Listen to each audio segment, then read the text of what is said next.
Hello, everybody. Good morning, good afternoon, good evening, wherever you are. Welcome to Critical Beauty Salon and welcome to yet another live group chat. Tonight, I have the pleasure of inviting a very famous pageant YouTube blogger. His name is Luis Portelles. Hello, everybody. And I can't wait to actually chat with him because this is the first time I'm going to meet him, at least virtually.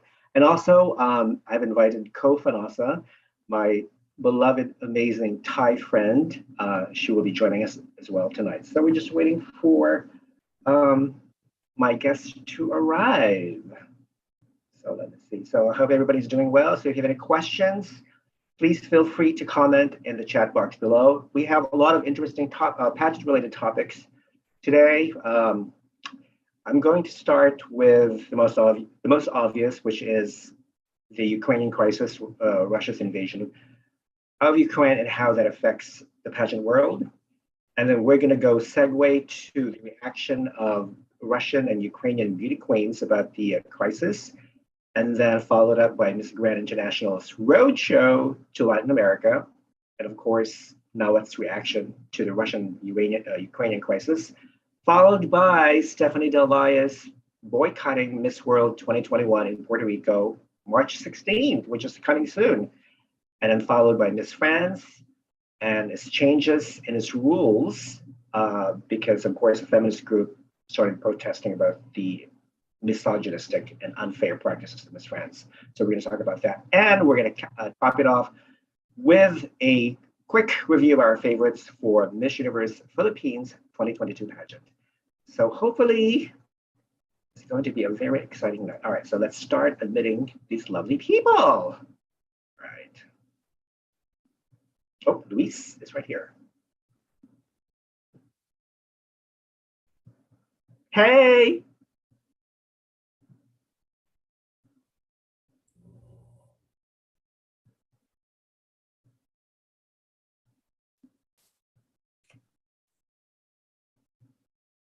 Hello, hello. Hello, my love. How are you doing? Good, and you? I'm doing well. So nice to finally see you. We finally met. Of course, as you know, I've always admired your diligence as far as analyzing pageants. And I've never actually encountered somebody who is just so focused in analyzing and criticizing pageants. And you do it with such class and propensity, and two qualities which I lack.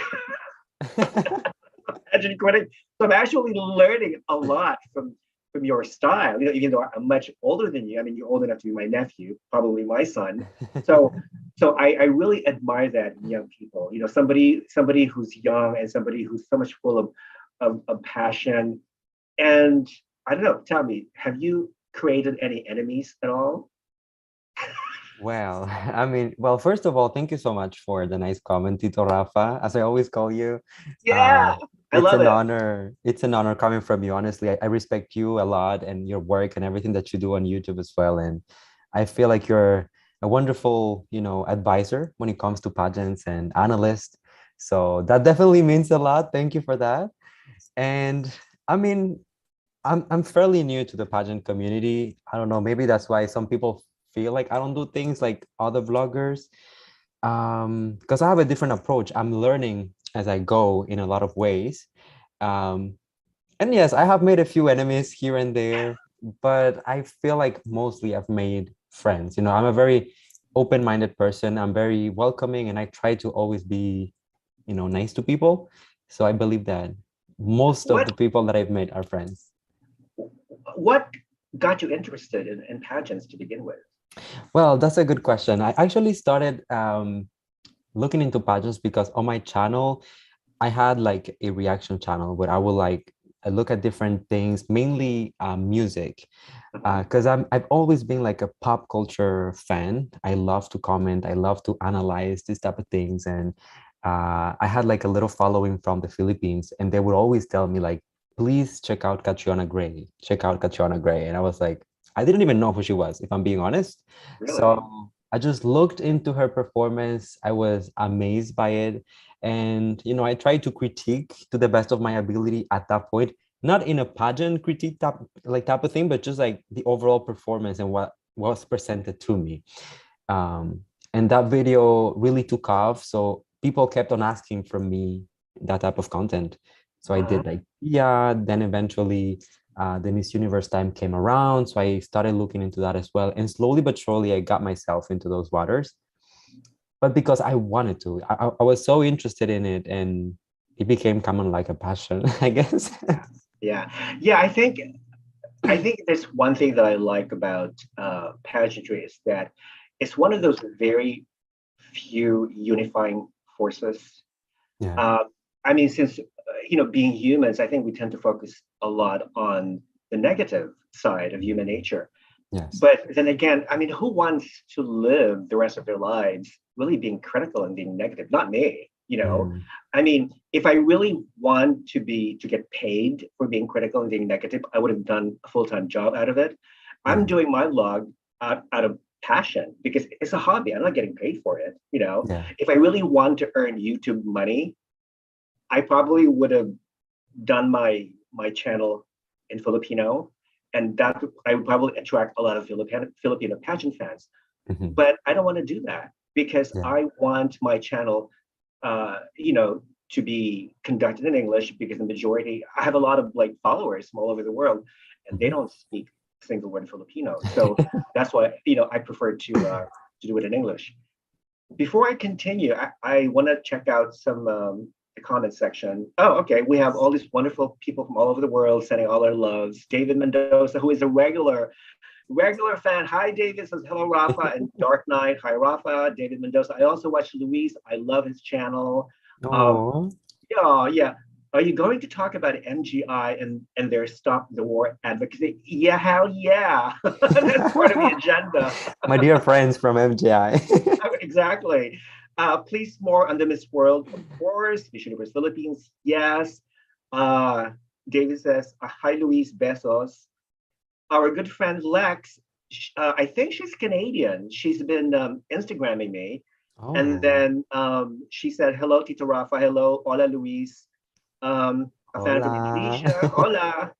Hello, everybody from Indonesia, Jakarta. Lex is from Canada. Okay, so hi, Lex. How are you? Nice to meet you, etc. So yeah, so we have Canada, Indonesia, Philippines, USA in the house so far.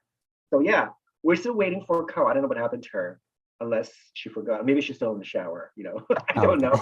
Let's give her some time. 9:00 in the morning in Bangkok, correct? We have time. We have plenty of time. You know what? I can talk forever. I don't know if you watch. I think my longest podcast was about Miss and Mr. Supranational 2021.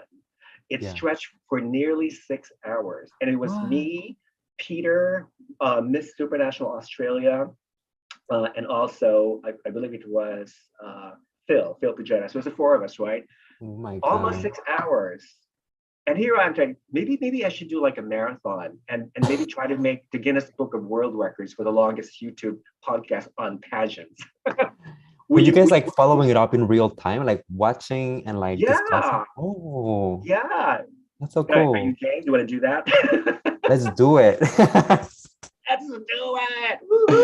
I feel like I'm the worst live streamer ever. Like I did it this year with Miss Universe. I was live streaming as I was watching, but I really struggle like focusing on the pageant and like giving critique at the same time. Like people were like asking me so many questions in the chat, and I was just like, hold on, guys, hold on for a moment. Like just crazy.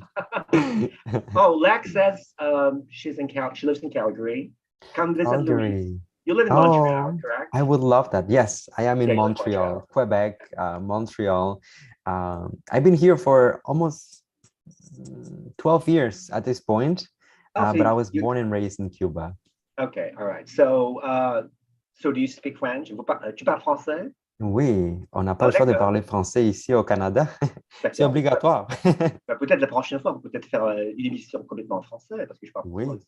Ouais, Bien sûr que d'accord. oui, on peut faire ça. On peut inviter des reines de beauté aussi francophones, puis on fait ça en Ouais, français. justement parce que tu sais, j'ai toujours envie de l'interviewer, les reines de beauté en français, francophile, francophone. Oui. Mais le problème, c'est que je voulais interviewer l'actuelle Miss France, le nouvelle Miss France. Oh, Mais le problème avec cette organisation, c'est que c'est un peu, je ne sais pas, elle ne répond jamais à mes emails. Jamais. OK. C'est un Oui. problème. Et I mean, Moi, they're j'ai le même very, problème, hein. okay, so we were just, as you know, Luis and I were just speaking in French because we're both Francophiles. I was just telling Luis that I wanted to interview Miss France, but every time I try to contact them, I never get any responses. I don't know why. So maybe they don't give interviews, to Yeah, bloggers. But you know what? It's their loss. So we can talk about that later. Okay. of course. But anyway, so you were born in Cuba. You grew up there, but you moved to Canada. Um, of course, I follow your Instagram. You recently visited Cuba. Yes. Yes. So you were gone for how long before you went back for a visit? I went to Cuba for 2 weeks earlier Okay. in January, and I hadn't been ever since I feel like 2019, right before the pandemic. Normally, I try to go at least once a year because my mom still lives in Cuba, Okay. my grandparents, and most of my family really. Here in Canada, I have my dad. He remarried, so my stepmother. I have a brother as well, and some other family in other provinces in Canada. So not right here, but like my mom and most of her side of the family still lives in Cuba. So whenever I can, I go and visit them. Oh, okay. Okay. That's Yes. good. I've never been to Cuba. I've always wanted to go to Cuba. You Ever need to since the go. ever since the embargo was lifted, during Obama's administration. So I've always wanted to go. I love like really old vintage stuff. So when I see Yes. pictures of old Havana from the 1950s, Mhm. it's like a time warp. Nothing has Yeah, changed since the 1950s. exactly. I mean, that's exactly. And of course, I used to watch a lot of I Love Lucy, with Desi Arnaz, Ricardo, Desi, yeah, Ricky Ricardo, whatever. So I love, and of course, I love Cuban music and stuff and everything. So yeah, definitely. But tell me, why hasn't Cuba sent any contestants at all internationally to Miss Universe? That's a very good question. To be honest, I'm not so sure to what extent it's something, um, it has something to do with Cuba ourselves, but what I can tell you is that, first of all, pageantry is not a thing in Cuba. We don't hear about it, we don't talk about it. Very often when I explain on my channel that, for example, I just discovered pageantry recently, a lot of people have a very hard time believing me because, for example, a lot of people watch me from the Philippines or countries that are very pro pageants, and it's everywhere. But Cuba, it's kind of like a bubble, as you were explaining. They're like almost like frozen in time, Right. and people need to keep in mind as well that we didn't have access to the internet, like open access to the internet, up until maybe 5, 6 years ago. So a lot of these things we're just not exposed to it. I know that the overall politics in Cuba is that we don't, like, the country doesn't associate with anything that might be perceived as being capitalist. So, Capitalist. for Yeah. example, like pageants and those activities will be considered to a certain extent to be, you know, within the realms of capitalism or involving capitalist countries. So I guess that they decide to not get involved, but I don't think like they will be against it. It's just that there is not that interest for it. People don't know, don't hear about it. So Right. maybe I Right. should just like start the Cuban Miss Universe. Well, at least it's nice to see, Cuban delegates being sent to Miss Grand International, Yes. Supranational.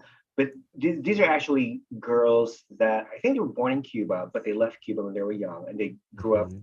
They moved to Canada or US or whatever. So Yeah. it's great to see a Cuban delegation, a Cuban representation. But Yes. one of these days is that I would really like to see a Miss Universe Cuba crowned in Cuba and then being sent to Miss Universe. So you know what? Honestly, Crossing our fingers. Hopefully that will happen. manifesting it, putting it out in the universe, claiming it. Please, please. Yes. Okay, reading some of the comments. Okay, Lex says, I moved here as a teenager from Singapore, but born in the Philippines. Francophones unite. Yeah, vive les francophones. She also speaks Yeah. Portuguese, and she also lives in Brazil as well. Wow, Lex, you need to join our chat one of these days. I don't. I Obrigado. studied. I know, right? I studied Portuguese. I forgot most of it. You know, I speak Spanish. We can do it in Spanish if you want. Hey, you guys are from Indonesia. I'm gonna type in French, but my keyboard is totally in English. Says Lex. Okay, I understand perfectly.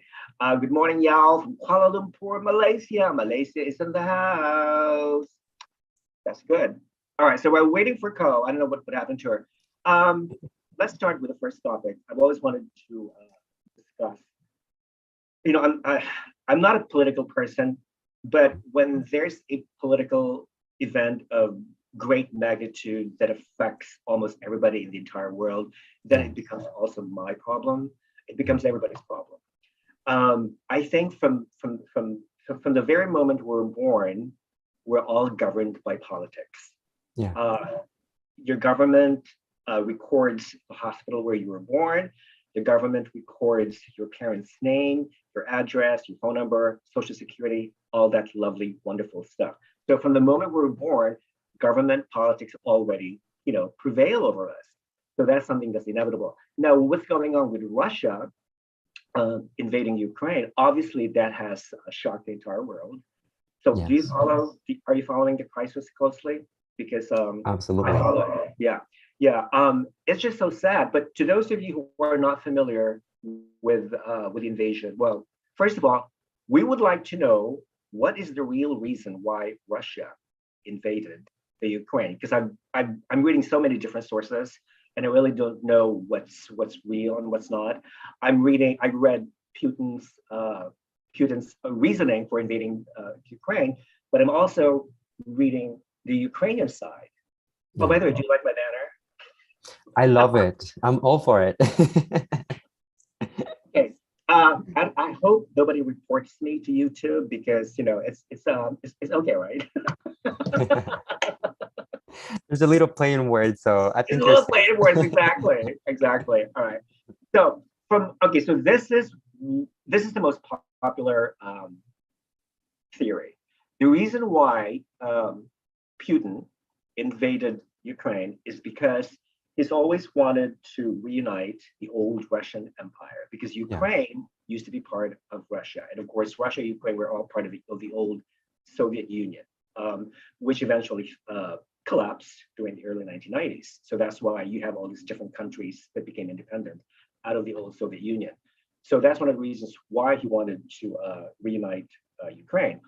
Also, he thinks that once Ukraine becomes a member of NATO and a North Atlantic Treaty Organization, he feels that that country will become a big threat to the Russian sovereignty, which is absurd, which is really ridiculous because you have two countries that are bordering Russia, Estonia and I believe Latvia. They're both members of NATO, Yeah. and they're Yeah. not a threat to Russia.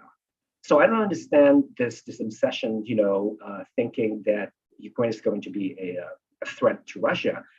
And this has been built, the Russian military has been building up, since 2014, the first time, Russia invaded Crimea. And now, of course, Crimea fell to the Russians. And now from there on, you have all these Russian military stations being building up all around the border outside of Ukraine. So I wonder, okay, so what is really Putin's really intention?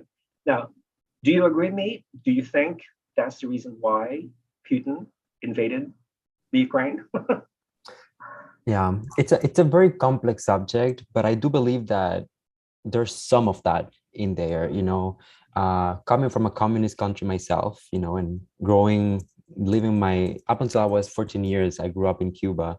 And I know that it's kind of like the ideology, whenever you are in in a country that is communist, you want to keep that like at all, like doesn't matter what you gotta do to keep it that way.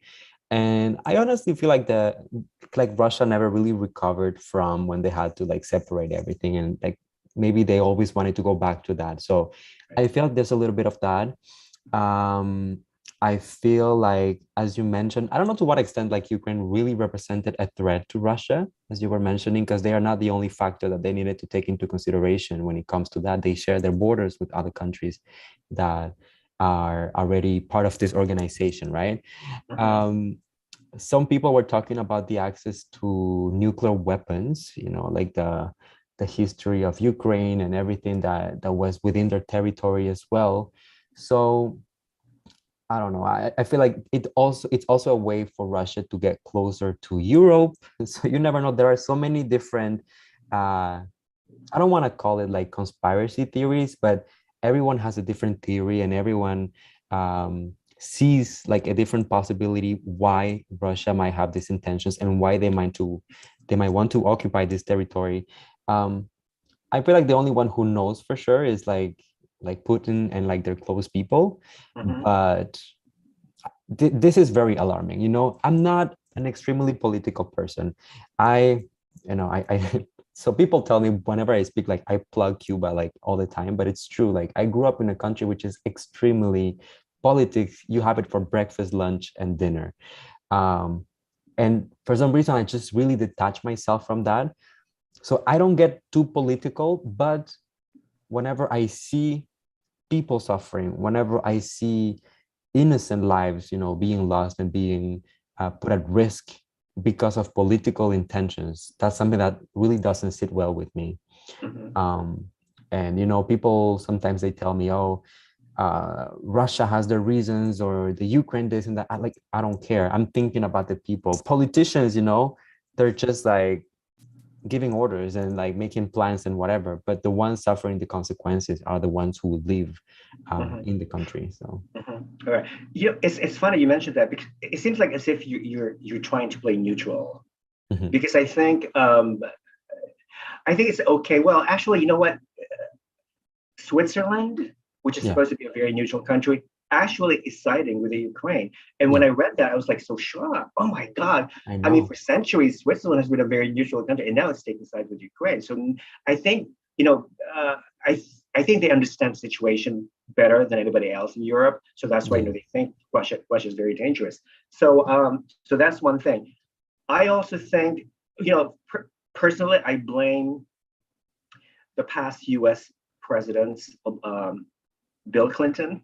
Okay, I want to just lay it out there, out in the open. Bill Clinton and then Obama. Okay, those two American presidents convinced Ukraine to disarm itself, to get rid of its nuclear arsenal. So if the Ukraine had not done that, they probably would have, fought, or they would probably be fighting Russia much more intensely than now. So that's one of the reasons why. And also, I'm not saying this because I'm a Trump supporter, but if Trump had remained president, Putin would have never invaded the Ukraine, because Putin is actually scared of Trump. So that's my own personal theory. And I think many of my friends who are also not even Trump supporters would agree with me. Yeah. So that's one thing. Okay, so just reading some of the comments. Lex says, Ukraine being the second largest country in Europe is always seen as a buffer state between Russia and the West. That's true. Because Ukraine, not only that, because Ukraine has a lot of natural resources that are very beneficial to Russia. So that's not, they have uranium, they have ore, they have gold, they have oil, of course. So all right. Oh, we have Co finally trying to enter the room. Yay! Should we admit her? I don't know. I'm not so sure anymore. So, let me ask her for proof of vaccination. I'm just kidding. All right, let's admit her. Yeah. So I thought, that was very interesting, and I think also too that I think Ukraine has received the world's sympathy regarding this matter. So. I also want to ask Co's opinion, because I think she could be very opinionated, and once you ask her, she won't stop. Hi, Co, darling. Hello. How are you? Hi, Luis. How are you? Good morning. Good morning, Co. How are you doing?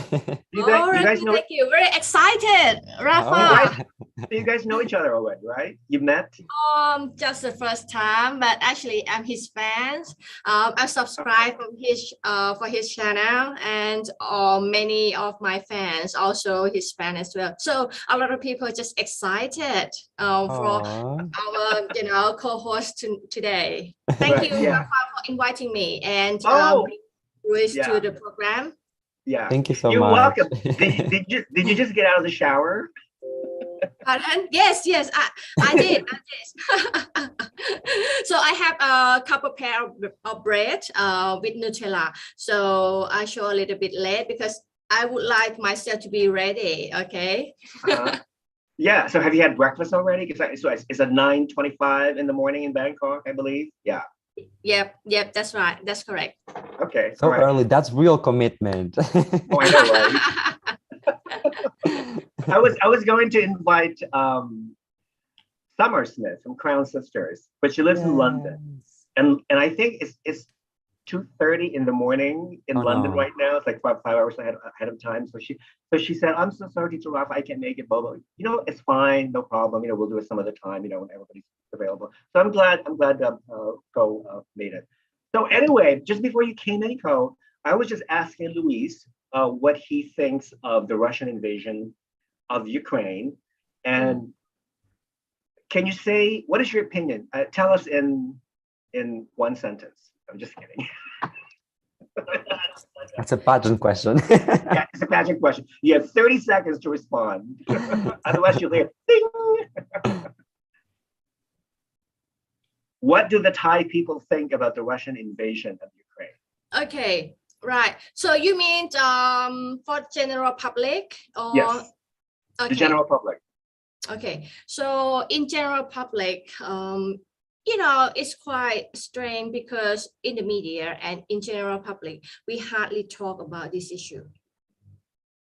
Because Thailand is a tourist spot and we got many of Ukrainian and Russian settling down here. And at the moment, we also support Ukrainian protester. There's now, there's a lot of, I think, hundreds or many dozen protesting every day in front of Russian embassy in Bangkok. And it's quite, you know, it's quite strange because normally NGO, Thai NGO, tend to like, you know, collaborate with, you know, all movements, social movement. But for this time, I mean, as far as I saw, I can't find any NGO to, you know, to be with Ukrainian protester. So, really? What the picture in the media, there's a throng of Ukrainian people just show the placard like stop invasion sort of, and but deep down inside we definitely do not support any invasion. We support sovereignty, but in the media we hardly mention that because of Thailand always, you know, diplomatic. We got very strong tie with Russia. But for the recent years, we got a very good relations with Ukraine as well because we bought, we bought arms from Ukraine. Is that you? Who's whistling? Yeah, who's whistling? Somebody's whistling. Who's that? Not me. No, actually, is Putin with you right now? Rafa. No, it's not the whistling. Actually, there is a lot of message coming in from okay. We'll try. My special notification. Okay, turn it off, please. It's so popular. Yeah, that's right. So, okay, let me add a little bit. For Ukraine, we bought tanks from Ukraine and also sniper guns. Okay, and Russian, we, you know, if we went back in our history, Russian used to be you know, kingdom before. Right. And Thailand is kingdom as well. So we got a very strong tie together, even though Russian already, you know, changed the institution. So we hardly touch on Russia. And also, you know, at the moment, Russia, not Russia, sorry, Ukraine announced for like mercenary throughout the world, right? And a lot of Thai citizens apply. Really? Yeah, and if that's made Russian concerned, Russian embassy just announced yesterday that if Thai citizen apply to fight for Ukraine, and if Ukraine fall, okay, and Thai citizen would not be recognized as a war prisoner. Okay. So, they want. So they would be fighting as mercenaries for another country. Yeah. Yes. Okay. That's right. Because that's a very lucrative incentive indeed. Yes, money. Like, yeah. If one date, you will get paid $750,000. $7 US? Yes, US. Wow. Yes, and also you got salary about $3,000 a month, with accommodation and food, and also you got like insurance as well. Interesting. You got provide arms and guns and everything, and also you got like equipment, but you have to travel by yourself, such as airfare. Okay. So you pay for airfare. Okay. Yes. As and also all like application fee, sort of. So a lot of well, I think that's bullshit. Why would you want to pay an application fee? I mean, you're literally you know, serving the Ukrainians. You're actually fighting for Ukraine, and you have to pay for your application fee. That's bullshit. I think in the process just a little bit, but the main thing is like the airfare, and most of them actually used to be ex-soldier. So in Thailand, if you used to be like conscript, like you're not in a high rank, Rafa, so you don't have much money anyway. Right. Well, so, I think if you're really truly desperate and if you feel like you need to earn money, I mean war is business after all. I mean that's the truth. War, everybody profits from war, not just the suppliers of arms and manufacturers of weapons and stuff. Everybody profits from war. So it's ugly, but it's real. It happens. So especially if you're desperate. Rafa, when media interview those guys, they said that they apply because they can't stand seeing in Ukraine in pain. They would like to liberate Ukraine. So that's why Russians very concerned. Like they try to contain the public sentiment in Thailand. Right. They wouldn't like, people just arise and say that we support Ukraine. Sort of. Right. Interesting. It's the first time I hear something like that, that they can apply to go to war and then like get paid for it, honestly. Yeah, it's real, Rui. It's real. Wow. It's real. Yeah, it's there's a long history of that. I mean, you have, way back during the Roman period, during the Roman times, you have Assyrian soldiers being conscripted to fight for the Roman military. I mean, it goes on every year. If your country lacked soldiers, then you hire people from other countries, to fight for your country. Yeah. So in return, of course, money and all these wonderful benefits and stuff and everything. So, okay, now, so Russia invades the Ukraine, and of course, it shocks the entire pageant industry. There's actually nothing beautiful about wars, about countries attacking other countries, which led to a Ukrainian beauty queen, posting on her Instagram. Okay, actually, I want to bring up that picture because it's just fascinating. Let me see if I can find that picture. Her name is, what is her name? Does anybody remember her name? It's pretty long. She's the one that competed in MGI, right? In like 2014, if I'm not mistaken. Yes. Oh, did she? Yeah. Okay. Yeah. She used to be Miss Miss Supranational Russian as well, and also Miss Grand Russian.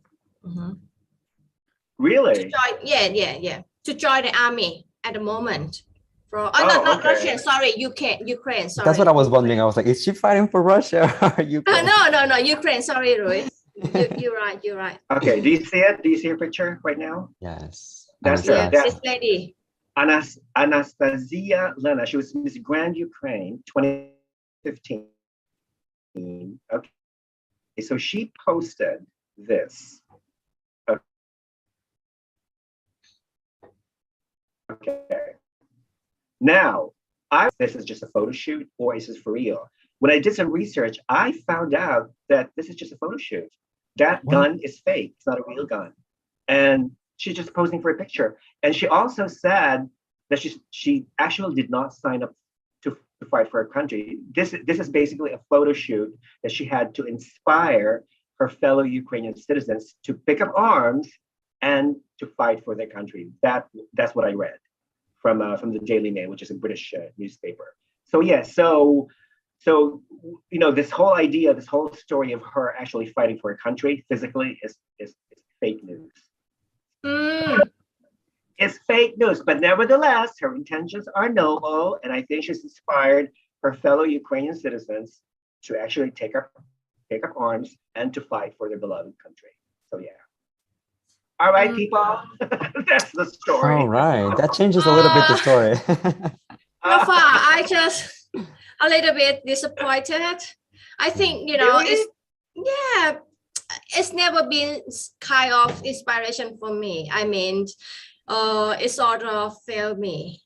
If you actually didn't join indeed, and you should, you shouldn't act like you did. Right. Okay. Just say that, okay, it's just for the shoot at the beginning. I think that's much better. Yeah. Right. Exactly. Yeah. Anyway, so of course, when the news of Russia invading Ukraine hit the pageant world, Miss Supranational organization president Gerhard von Lipinski, who happens to be Polish, released an official statement. I believe that was 2 days after the attack, or actually a day after the invasion. And then, according to this is what he wrote.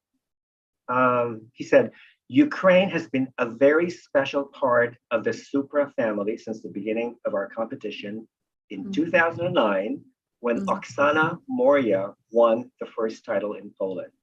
The European Union, where many countries join together to cooperate with one another, is an excellent example of supranationalism.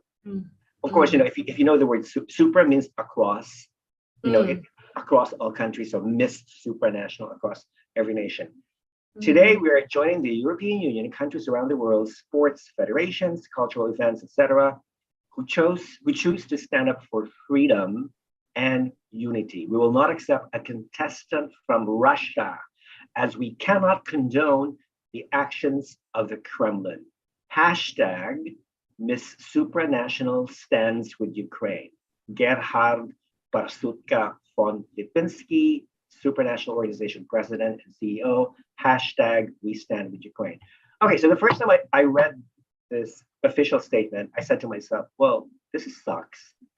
I mean, what has a Russian beauty queen done to be banned from Miss Supranational?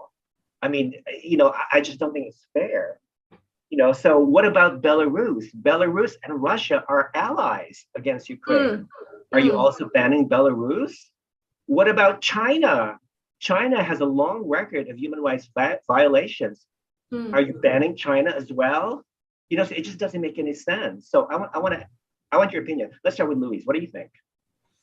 Okay, so for me, honestly, I agree with the decision that was made, because I think that it really demonstrates the position of the organization, first of all, like where they stand when it comes to this entire war situation. And at the same time, in the beginning, I kind of had like your same reaction. I was telling myself, what does it have to do with like Russian beauty queens? Like, they're not the ones like starting the war. But then I think of the ideology, like everything behind it and what it represents. It's just sending a clear message that we will not tolerate such behavior.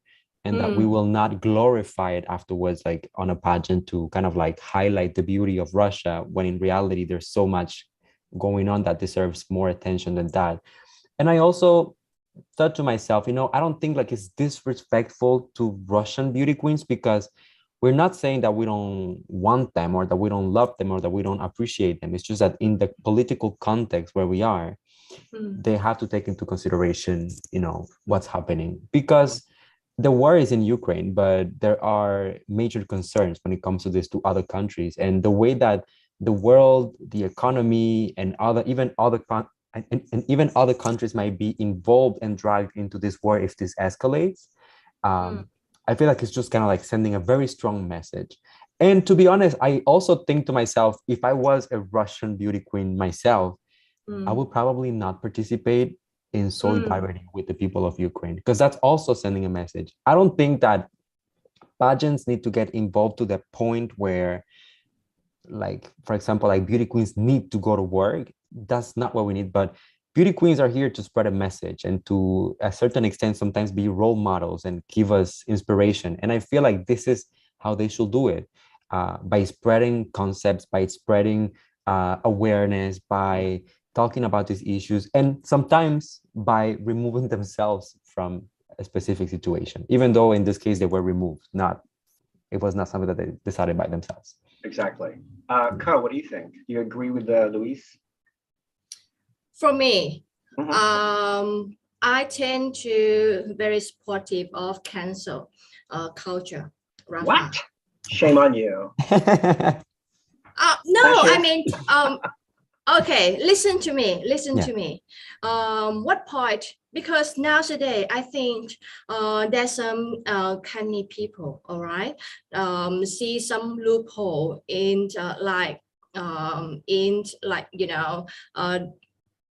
the societal consent, and some of people in the organization or in any, in the part of the society try to lead a very long example, and they just get away very easily.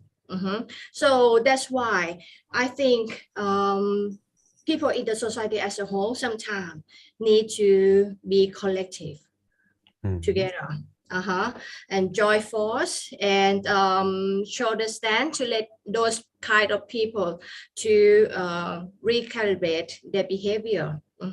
So I understand where you both of you are coming from, but my concern is that just because Russia, the government, invaded one country, this is not a reflection of every Russian citizen, because the majority of Russian citizens oppose the invasion.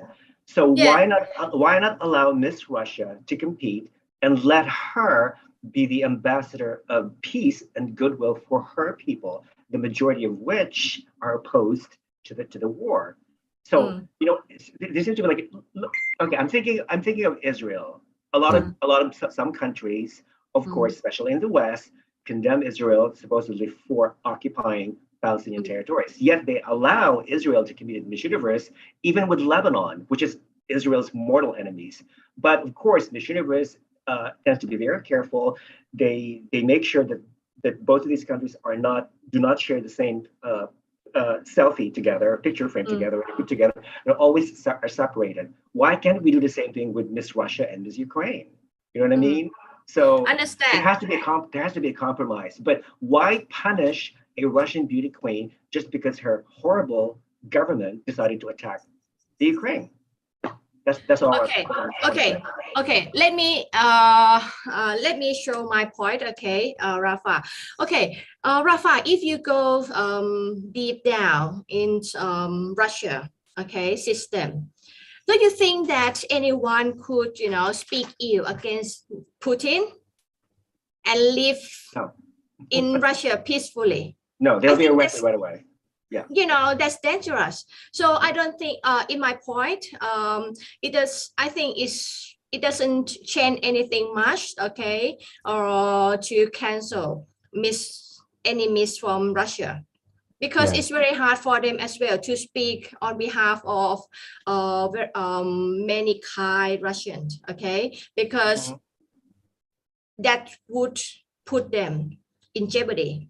Exactly. That's what that's what I'm speaking. But if those are people, living in Canada, in US, or in Europe, and I think that's pretty much unfair if you cancel all Russian citizens. Okay, so what about have some clause like, okay, if you Russian citizen but living abroad, and like would you mind to show like your political inclination?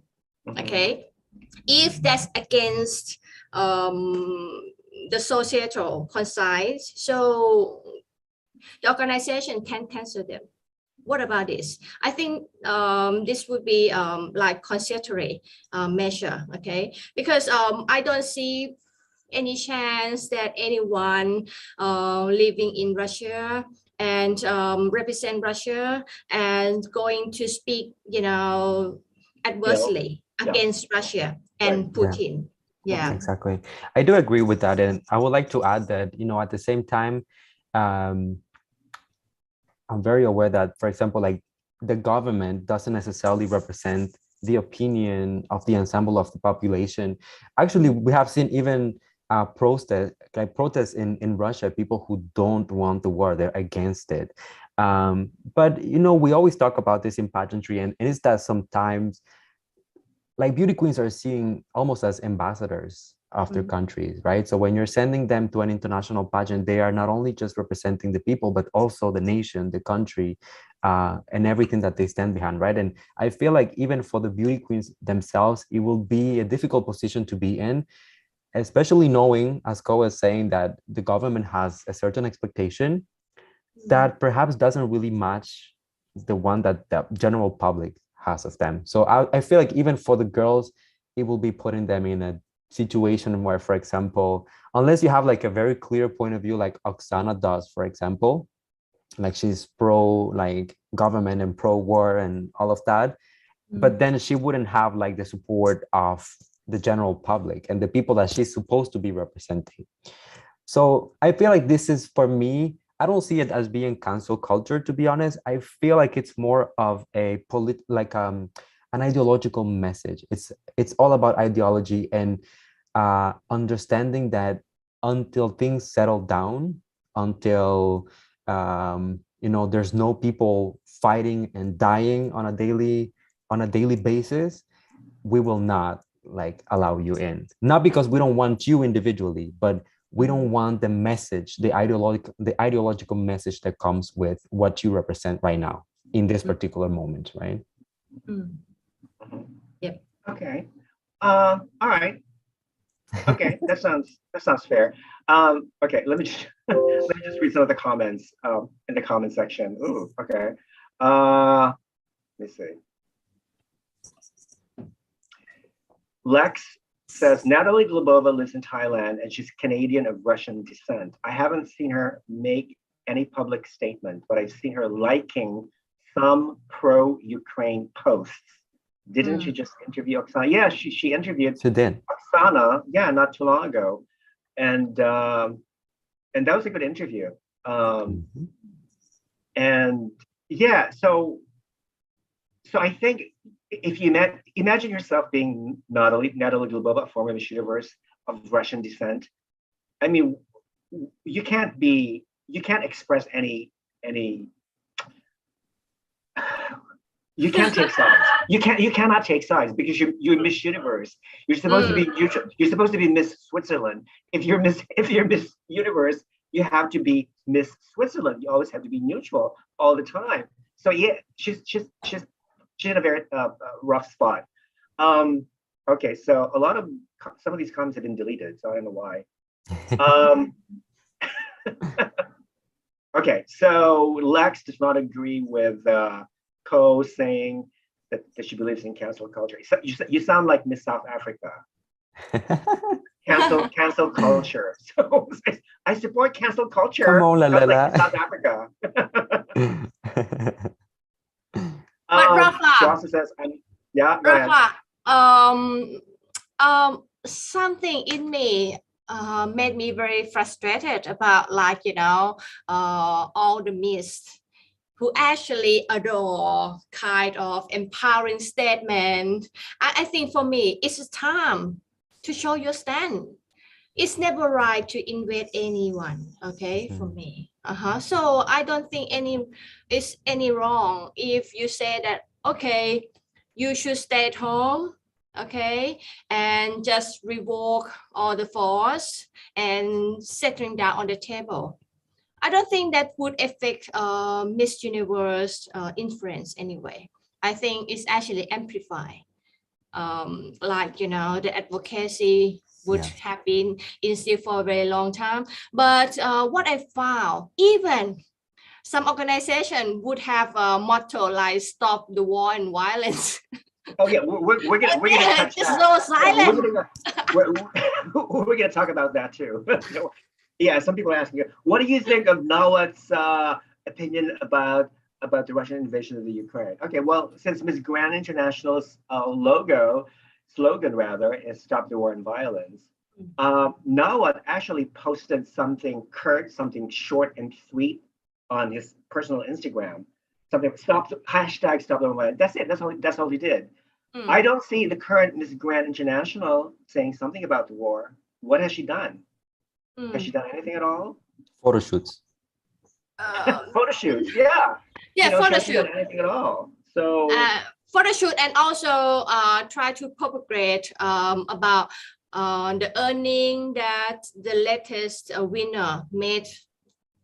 Just yesterday, they're supporting that Miss Vietnam made history earning 400 millions baht. As far as she has been, crowning.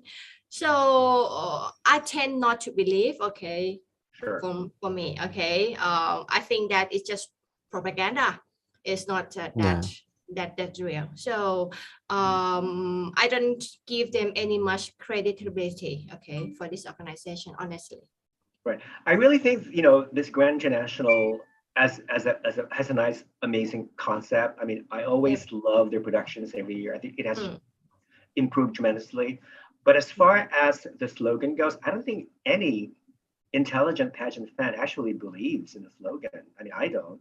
I think it's just a marketing strategy to attract more viewers. You know what I mean?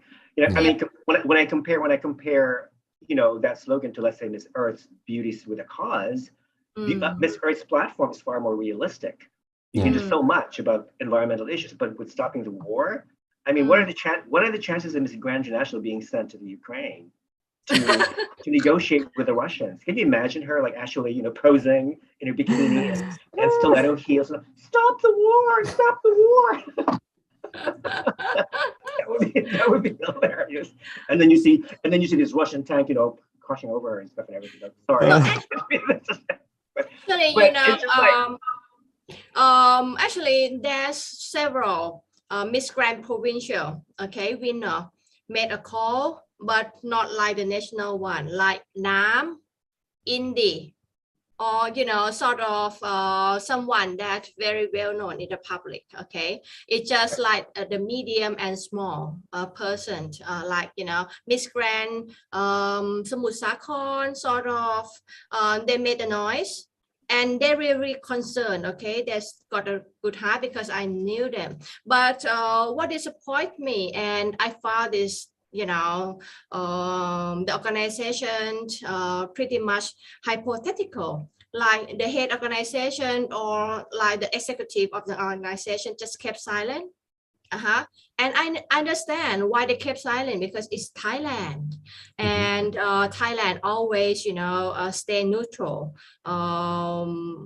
whenever wars arise. If you go back in our history, and it's going to put them in jeopardy, and like Rafa said, they all deploy, then tend to invent it just for marketing strategy. Right. So I don't think Nawat wouldn't actually stand for anything until they're already a hype on that issue, and then he's going to jump on board, to ride the current. That's it. Contrary to Miss Earth, I agree with Rafa. When I start learning and touching with Miss Earth, I really love it because it's actually practical, okay, and actually producing and providing a very beneficial aspect to the world in this, especially environment, because nowadays, Rafa, everywhere, 24 hours a day, every corner of the society, every organization always have environmental element into their policy. So that every pageant is copying Miss Earth now. Can you realize that's right. that? Yeah, Miss World started copying Miss Earth 4 years ago. Yeah. Miss Universe just last year with environmental program. So everybody's copying Miss Earth. Yeah. And they said Miss Earth wouldn't last this long, but hey, that's the most popular.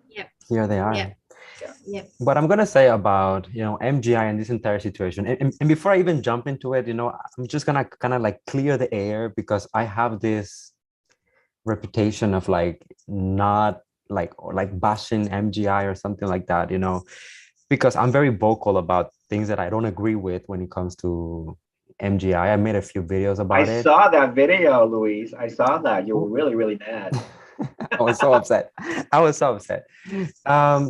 Look, I don't dislike MGI. I love their pageant. As you were saying, I feel like they have a great production value. It's entertaining, it's fun, and they change it up each year. So that's good. I have an issue with the way that they behave, and the way that perhaps not the pageant, but like the owner, the way that Nawat expresses himself about certain queens, or his choice of words sometimes. And for those things, I just cannot, stay silent. It just comes and like grabs me. But I'm gonna talk as if I was an advisor for MGI almost. This was honestly like a missed opportunity for them, because their entire slogan, then stop the war and all of that, they never really had an opportunity to kind of prove it, right? That they were standing for this, and that they would actually do something in the scenario where there was like a war. And there are so many things that could be done as of right now. I don't expect them to send their winner or the top 5, crown girls to the war and fight. That's definitely not it. But there's absolutely no reason why there shouldn't be posts on every single platform that they have with links where people can contribute. They should be doing like fundraisers. They should be like, the girls should be visiting countries who are perhaps accepting refugees, meeting the refugees, or donating something like clothes, exactly, food. Meeting with the communities, like what can we do to help? Can we help like give food to the community? Can we help, I don't know, like maybe travel internationally and like look for support in other countries that might be willing to help? And that's a way that automatically they would have been so relevant, in this particular moment, in a way that no other pageant can really be, because that's their entire purpose. And also the fact that I have seen so few of the Miss Grand International girls talking about this. And I'm not even talking about title holders, I'm talking about people who competed in the pageant. If you go to this pageant and you are coming up with this entire story about how you really want to stop the war and fight for it, and this is like your passion and your mission in life, and when there is an actual like war happening in front of your eyes, you have nothing to say, it just feels like it's so empty, right? Like there's no purpose. People like to say that MGI minor pageant, MGI cheap, and that. I'm not even going to use those words, because my goal is not to criticize, like to bash the pageant or the organization. I do appreciate what they do as a pageant, but the message is just like, there's nothing in there, absolutely nothing to offer. It's a very empty message, really. Very empty. When I think of Miss Grand International, I mean, as what you said, they have wonderful, amazing shows, productions, amazing, incredible, title holders. But everything starts out from the top of the leadership. whoever leads that organization, whatever he thinks, however he chooses to behave, however he chooses to interact with other people in the industry, trickles down to the very bottom. So, I mean, I'm surprised because the majority of his staff members, they're very polite, they're very nice, they're very professional, but it's him who's the opposite.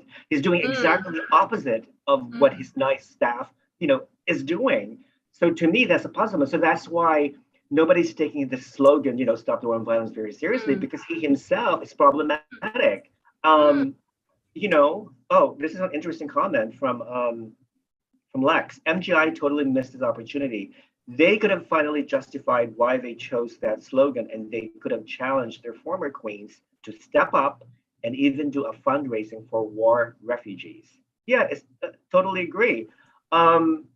Nawat and Coco themselves are creating war with the fans. Is that true? That's true. I agree. Yeah, I mean, they're very combative. They're very confrontational. I don't know of any other pageant director or president who's very confrontational with fans. The problem with MGI, to be honest, it's only with MGI.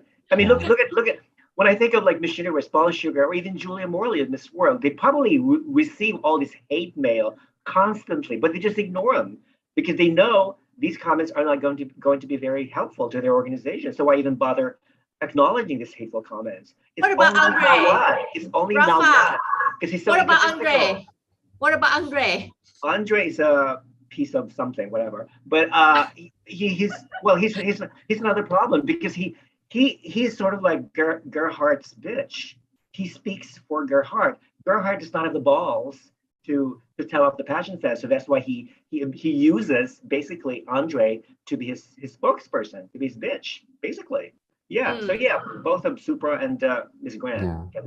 I do think that MGI, the major problem with them, and I mean, once again, I don't want to put the pageant like in the same box as Nawat, but Nawat tries to make his pageant look like it's like so extremely relevant and the number one in the world by just bashing all the organizations. And I feel like this is precisely why people perceive it as being cheap, because you will never see like Miss Earth like worried about what's happening with Miss Universe, with Miss World, or whatever other pageant. You will never see Miss World, even in the middle of the entire mess that they had right now with like lawsuits and postponed, coronation night and COVID cases and so many different things.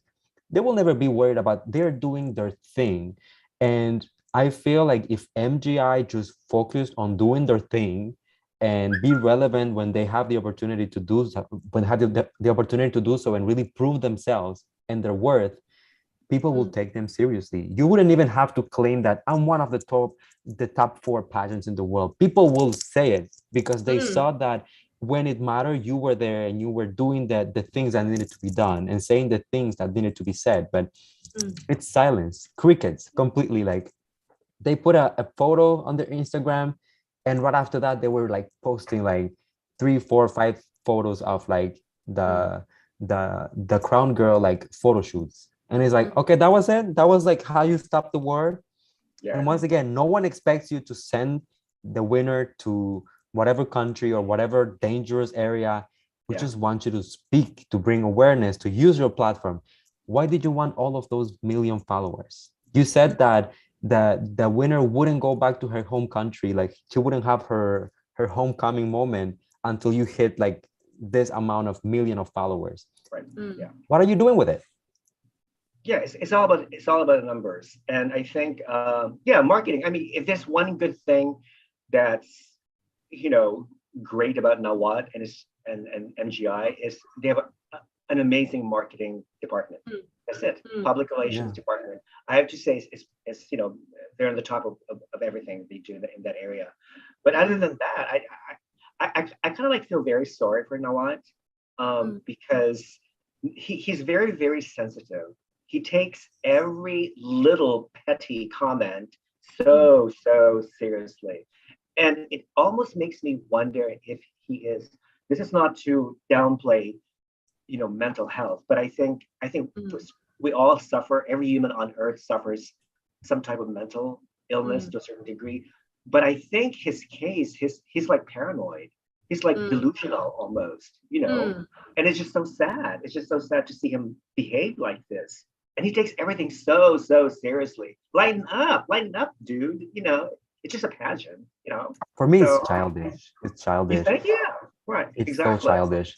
The video that you were talking about that I did and I was ranting, you know, I would normally, I rarely lose my composure.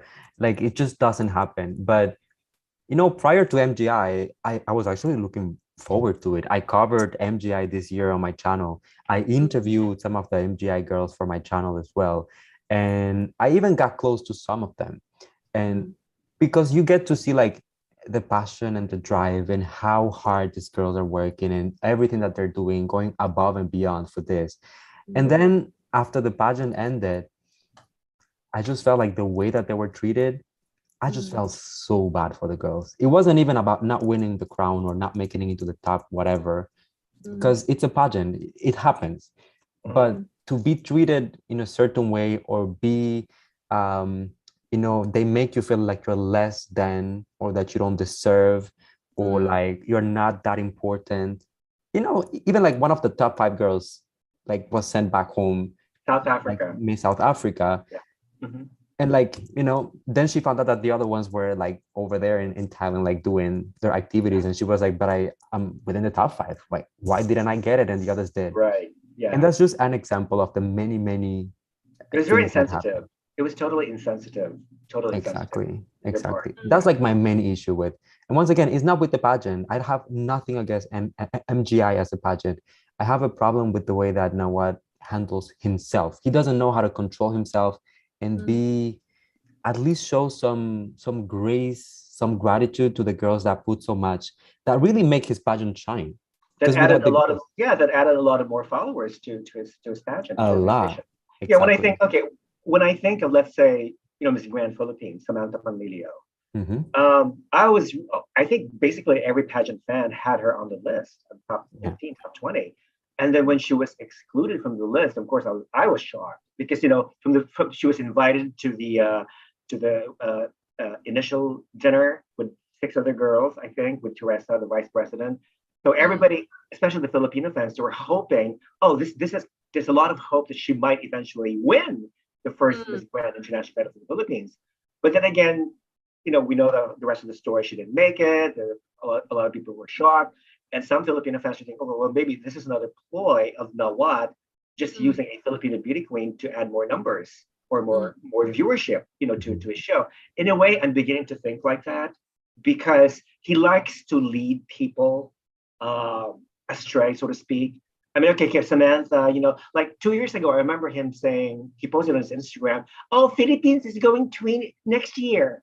But of course, the following year, Philippines did not win, did not even place, you know. That was the case with Eva Patalinjug, Miss Grand Philippines in 2019.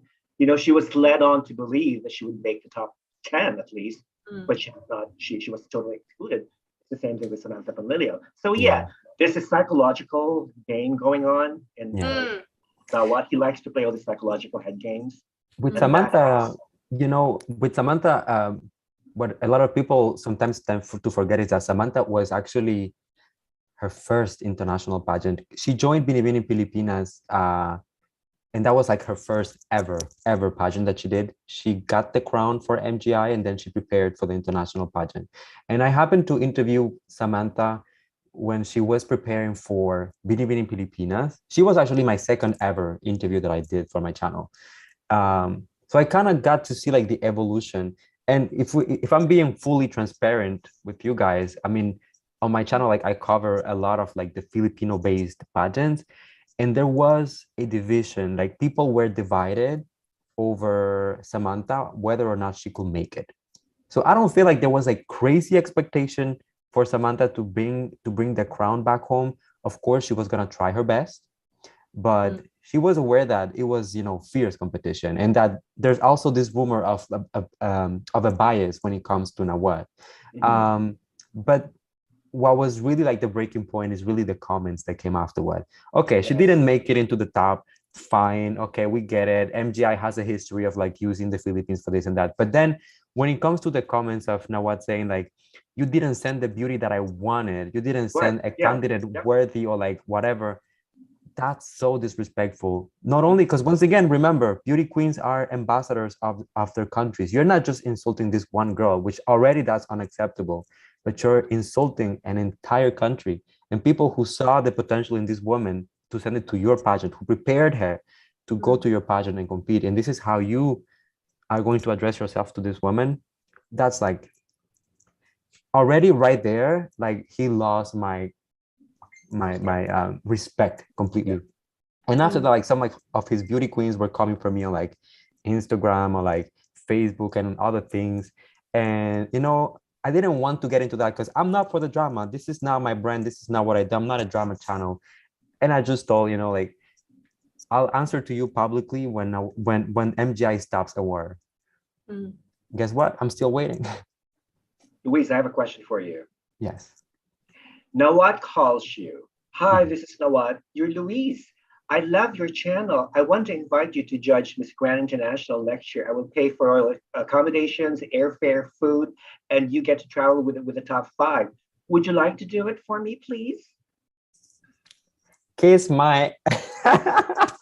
Very likely, Rafa. That's his actually personality. If he see anyone that could bring him benefit, and he will try to get that person. But if you ran out of something good for him, he never take any second to dump you. That's the truth. I think that's definitely something that he will do. I'm not talking like about me, of course. He wouldn't like contact me and offer me that, but that's definitely the type of thing that he will do, like to invite a judge or something like that. But automatically, if I was to accept something like that, first of all, I will be going against my values and my morals. And second of all, I will be losing completely all credibility and all like everything that I stand for and everything that I've built so far. The relationship that I have with my audience, as well, it will be down the toilet. For what? You know what? If you're not going to take it, I'll take it. Now what? Please call me. I'll take it. I'll see you in the email. Anyway. I'll be like, Tito Rafa I don't have any available. credibility. Please invite me. I'll go to town right now. Okay, nobody watches my channel anyway, so hey, you might as well go enjoy life, right? But listen, no, this is interesting. Oh, okay.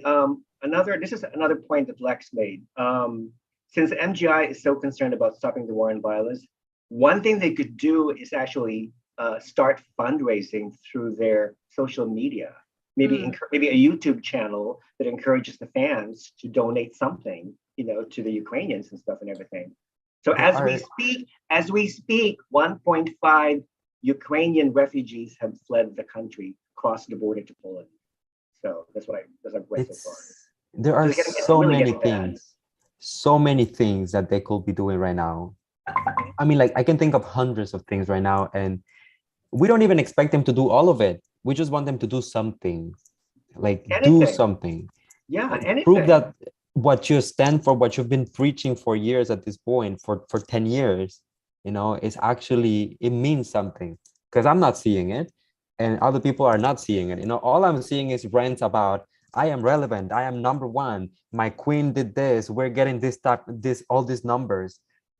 Cool for you, cool show. I mean, who else does numbers like Circus and like people in Vegas do numbers as well, and they have a cute production as well. But what sets you apart from like the pageants that you're saying that you are better than, right? That's like my only thing with them, and I don't know. I get excited about that. You're right. I mean, repeat again. If especially he and his staff surrounding him also adopt like his ideologies, kind of. If anything, he don't see any benefit from this, he won't take any attention on it. Okay, but once the world or the general public, shed the light on it, and he will see like, a big crowd going to arise. So then he will catch the issue and speak out. So Yeah. that's why a lot of people in Thailand, including me, actually don't fancy much about his strategy to marketize his organization. Yeah. That's very sad indeed, because what I concern is now, okay, what I see, he tried to make his organization to be like a cult, okay, not a pageant. Cloud. Yes, Okay. yeah, not like a pageant, like especially It's almost like a mafia. It's like a mafia organization. yeah, sort of like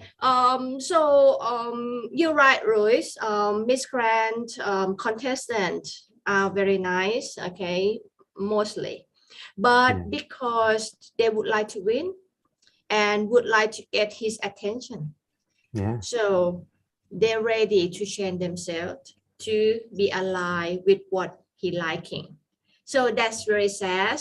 So that's why sometimes, Rafa, I know that it's never been fair for cancel culture, but if you experience this kind of very, deformed kind of thinking by the head organization, you just can't let it grow, okay? Because the people down below will go to will likely to go Ori as well.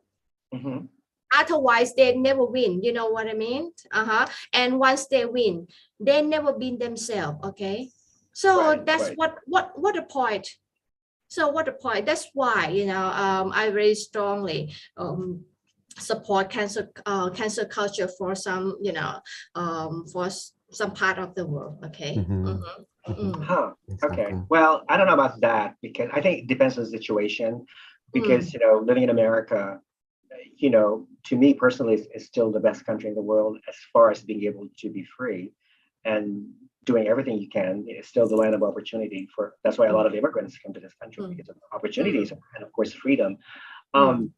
I will never accept cancel culture. I can disagree with people can tell me the most horrible, hateful speech against me and my family. I will still accept their right to say those hateful things, and I will I will literally defend them tooth and nail to be able to express whatever they feel, because it goes both ways. You know what I mean? Yeah. It goes both ways.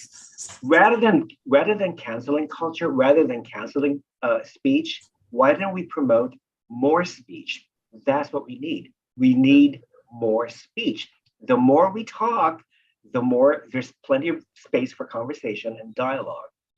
I don't see any benefit at all with cancel culture, none whatsoever. So but it's just me, Yeah. it's just my opinion. Let's move on to Miss Grand International's road show to Latin America. Ole! Okay. Y'all need me to like plug me on this, because I'm completely not aware of this. I've distanced myself from MGI a little bit lately, so I haven't heard.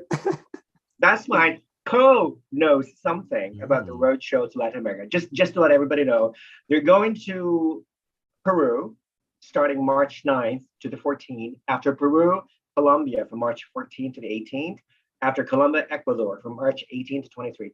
Actually, our good friend from Ecuador, Antonio Rivadeneira, who's also Canadian Ecuadorian, is currently visiting Colombia. So he's probably watching tonight, although I haven't seen any posting from him yet. So he's supposed to be watching our show tonight. So anyway, yeah, so those are the 3 countries that MGI is going to do for their road tour.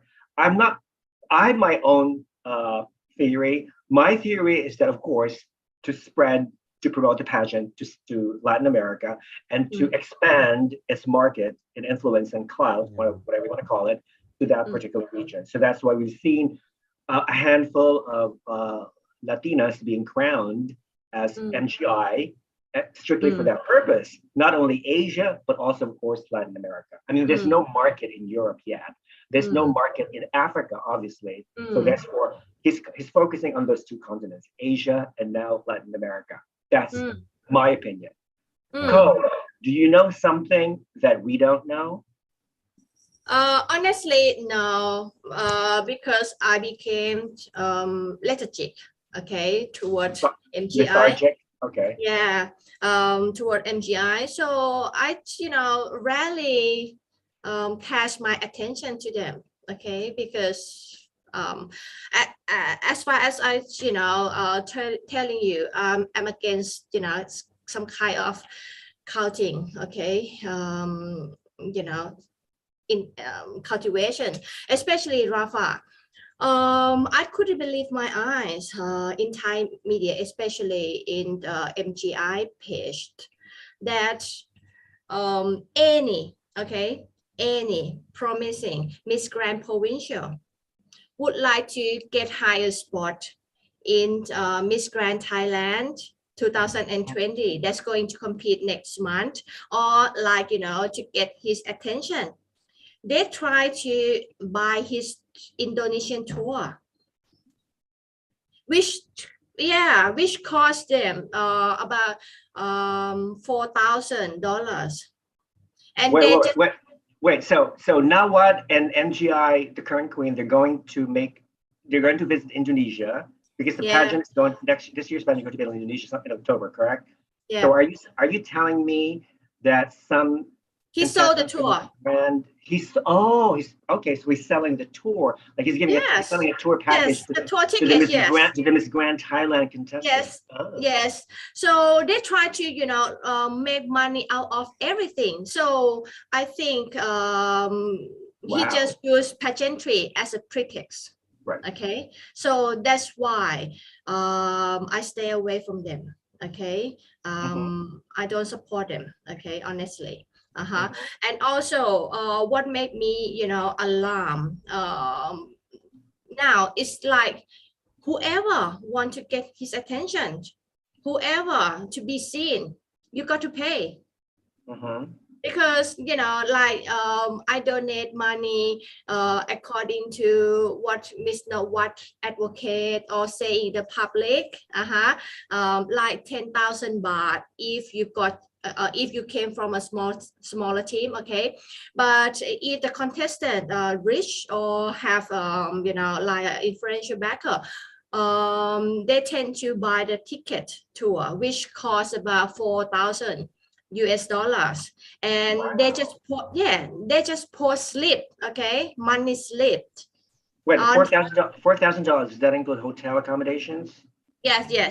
Okay, package. Yes, and all access to, like, Indonesian MGI Indonesian, like he sold the tour. Okay, so that's why if you would like to be someone, you need to pay.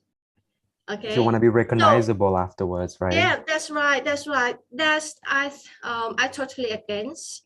That's why I think that's dangerous for me. But you know what? There's no guarantees that Miss Grand Thailand contestant will necessarily place at Miss Grand Thailand pageant, correct?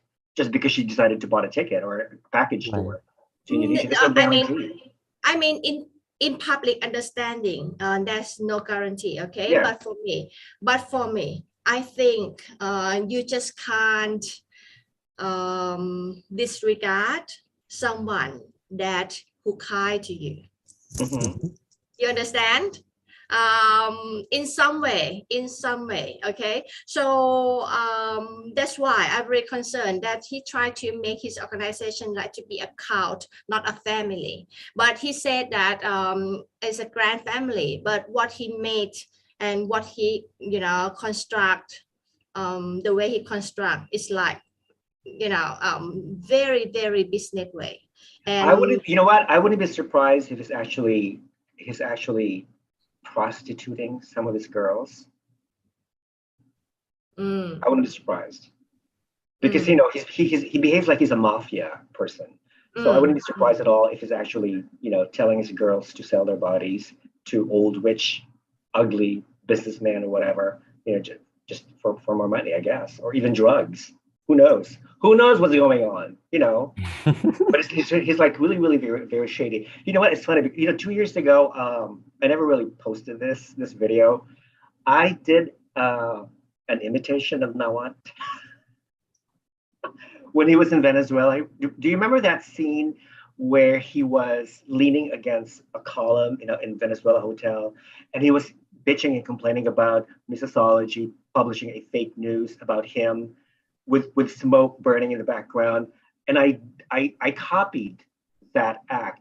There's a side by side a video of Nawat, doing it, and me.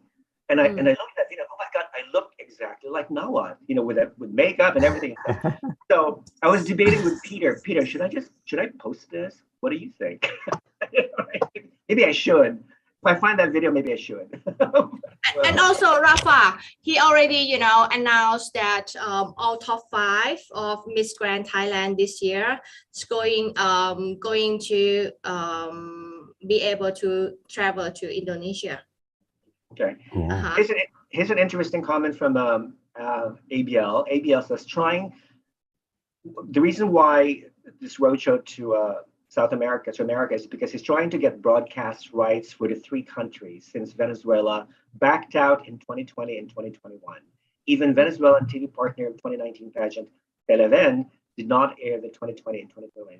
Yeah. No, maybe that's true. To be honest, I mean, as I said, like, I'm not super familiar with all of this because I haven't been following them actively after the last edition.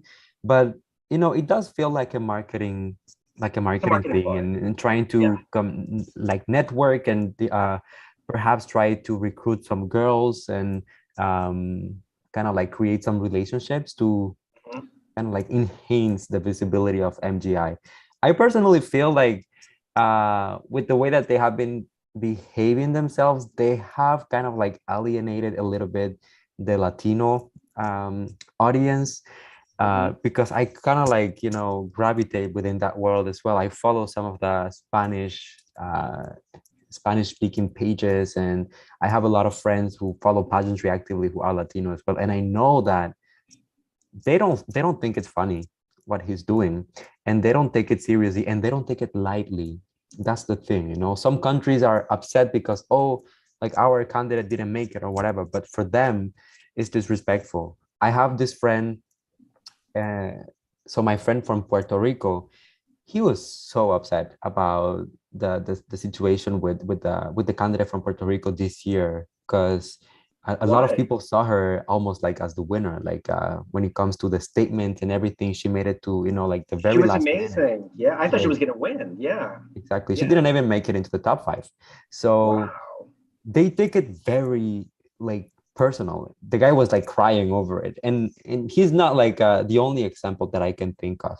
So I think that in a way Nawat has to kind of work on those links, kind of reestablish those relationships, because I don't think that pageantry is taken as seriously or has that much importance in Western countries like the US, maybe US a little bit more than Canada. Canada here, we don't talk about it.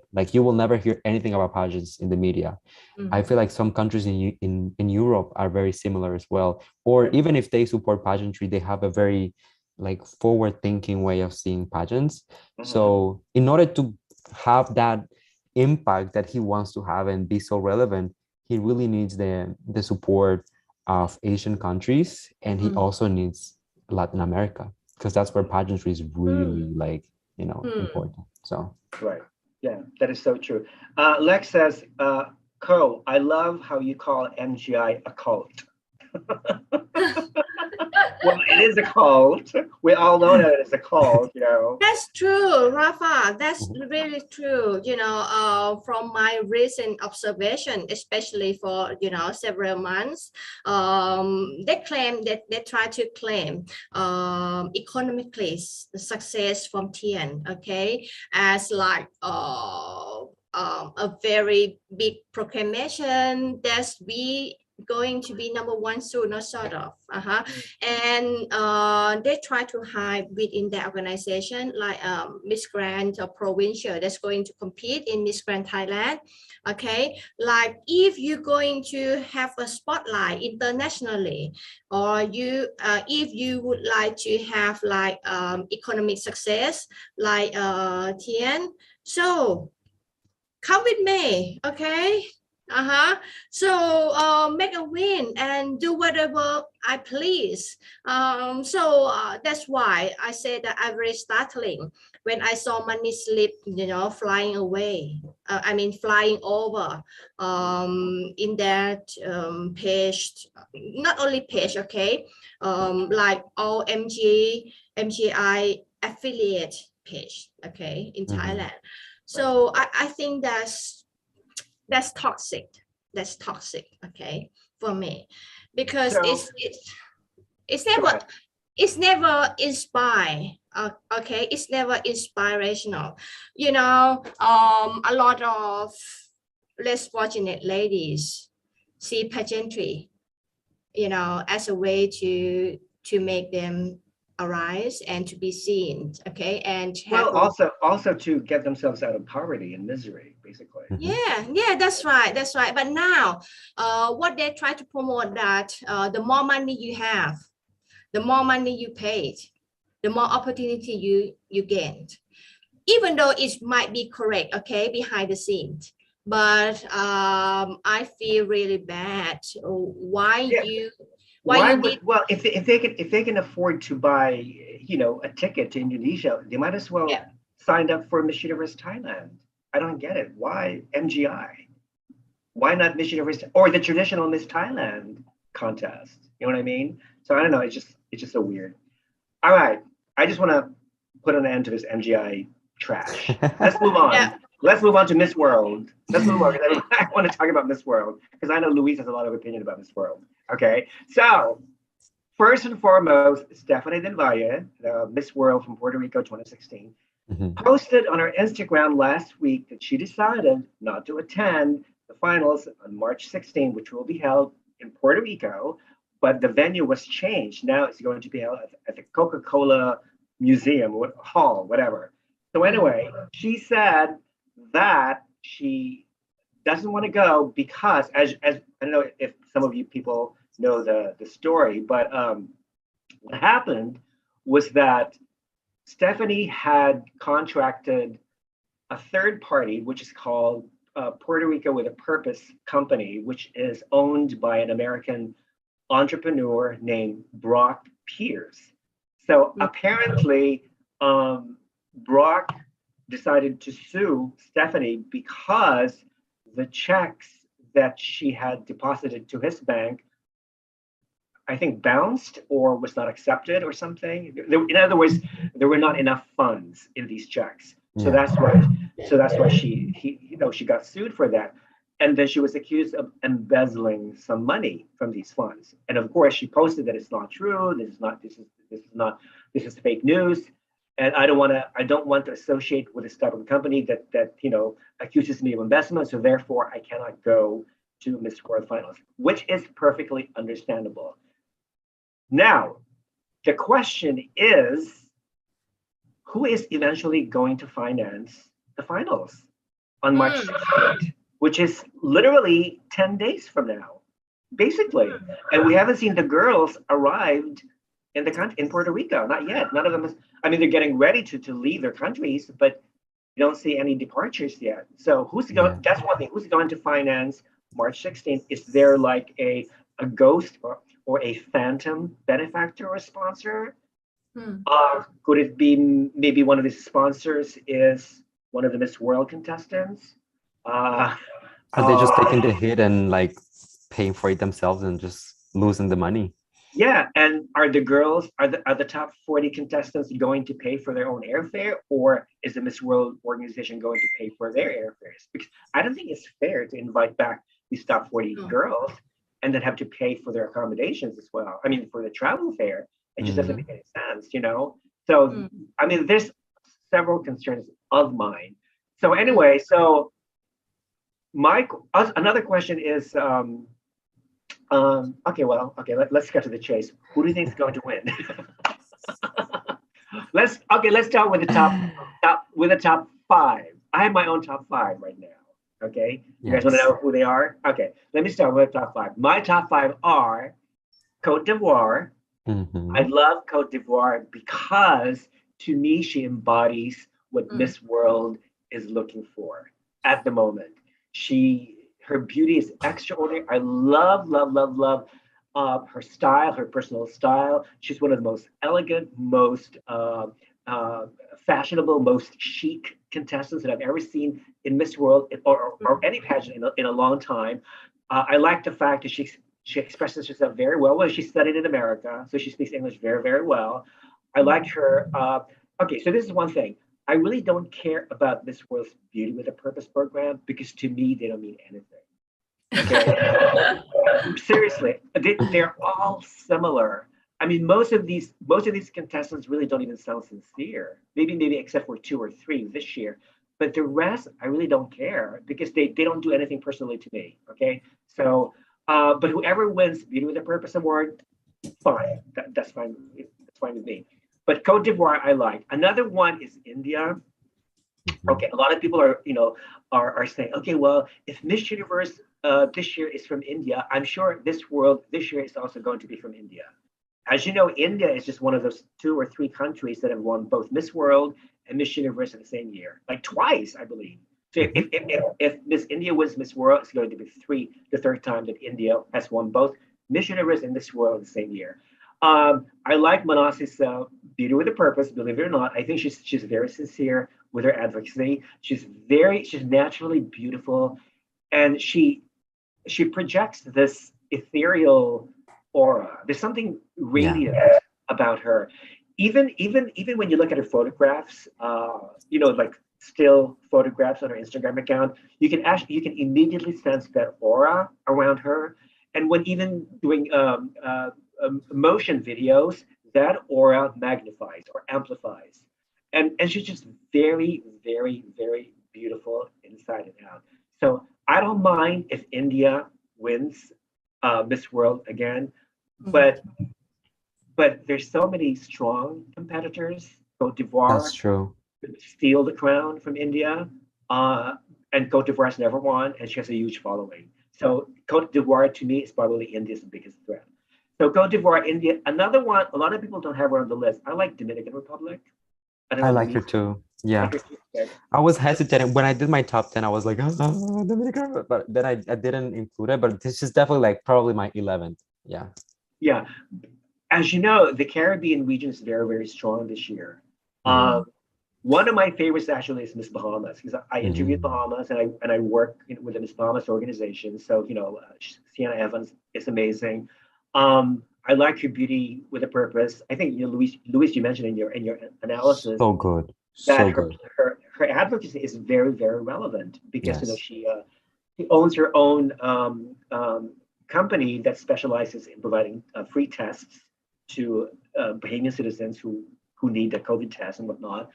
And she's very eloquent. She's beautiful. She has one of the most beautiful faces. Her face is just exquisite. And I think she's even more beautiful without makeup because you can see the freckles on her lips, on her eyes, on her cheeks, on her forehead. And I thought she's so cute. She's just so adorable. I just want to squeeze her cheeks, and she's beautiful. So I like Bahamas. But I think if I were to choose between the Bahamas and Dominican Republic for the best in Caribbean, I think Dominican Republic will inch her way to the top 5. I would be happy if the Bahamas makes it to the top 5 because Bahamas has never placed in a long time since 1999, since 2010. And it has never won Miss World or any major pageant for that matter. So I'm crossing my fingers for Sienna, but I think Dominican Republic is going to be there. Another one is Ireland. I don't see Ireland on anybody's list. She's unique because she's the first Black woman to win Miss Ireland. She's very well spoken. I like her beauty is very unique, and I think Julia Morley loves her. I really do. I can sense that she likes this little Irish girl right there. So she's going to be there. And of course, the last one, I really hate this person, but I think USA is going to make the top 5 only for the wrong reasons. So that's it. Okay. Co, darling, let's start with Co. Yep, I agree with Who's your top 5? Who's your top 5? Yes, I agree with Rafa on code the word is it because I tend to speak like Ivory Coast, you know, the old name is it, and also India definitely, and Venezuela. I love her, and also again Bahama.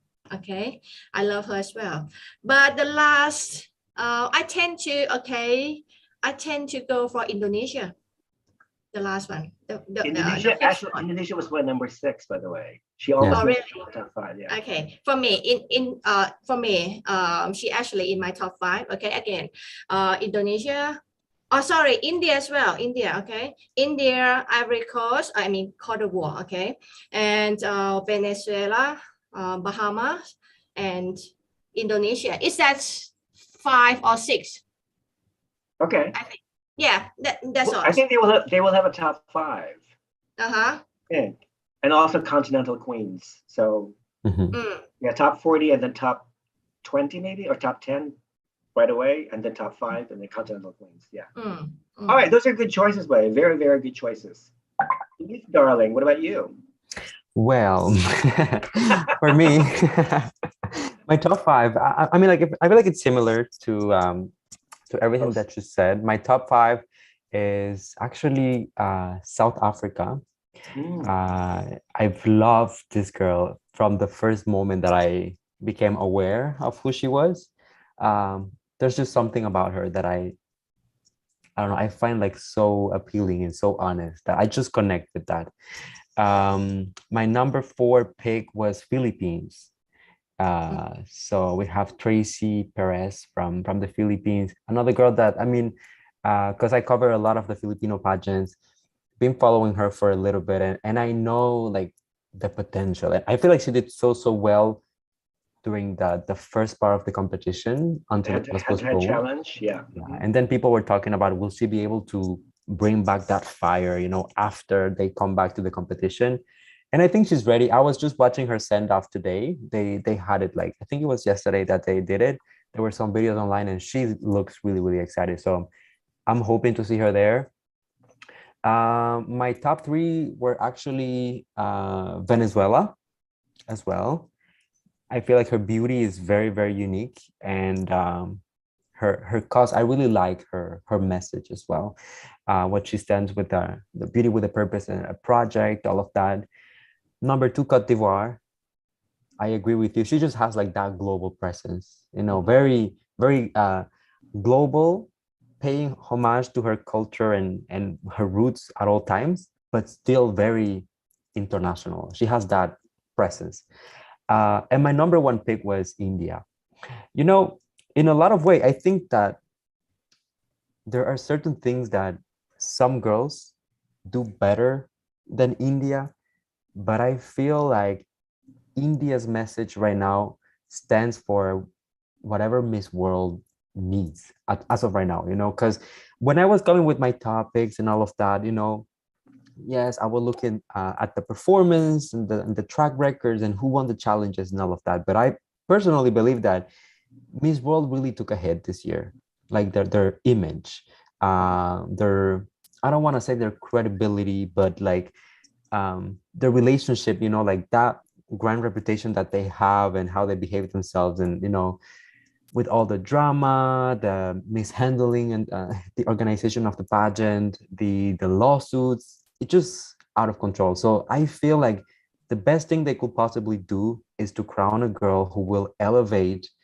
the image of the organization and really remind the fans why Miss World is considered to be, you know, one of the best pageants in the world. And for that, I agree with you that sometimes, you know, like the advocacies and whatever, and the video with the purpose projects might not be like the most relevant thing, but this particular year, I feel like it's essential because they need to remind, it's almost as if they had to reintroduce themselves once again to the audience and be like, okay, we just had like a rough patch, but we're back and we're here to do the work.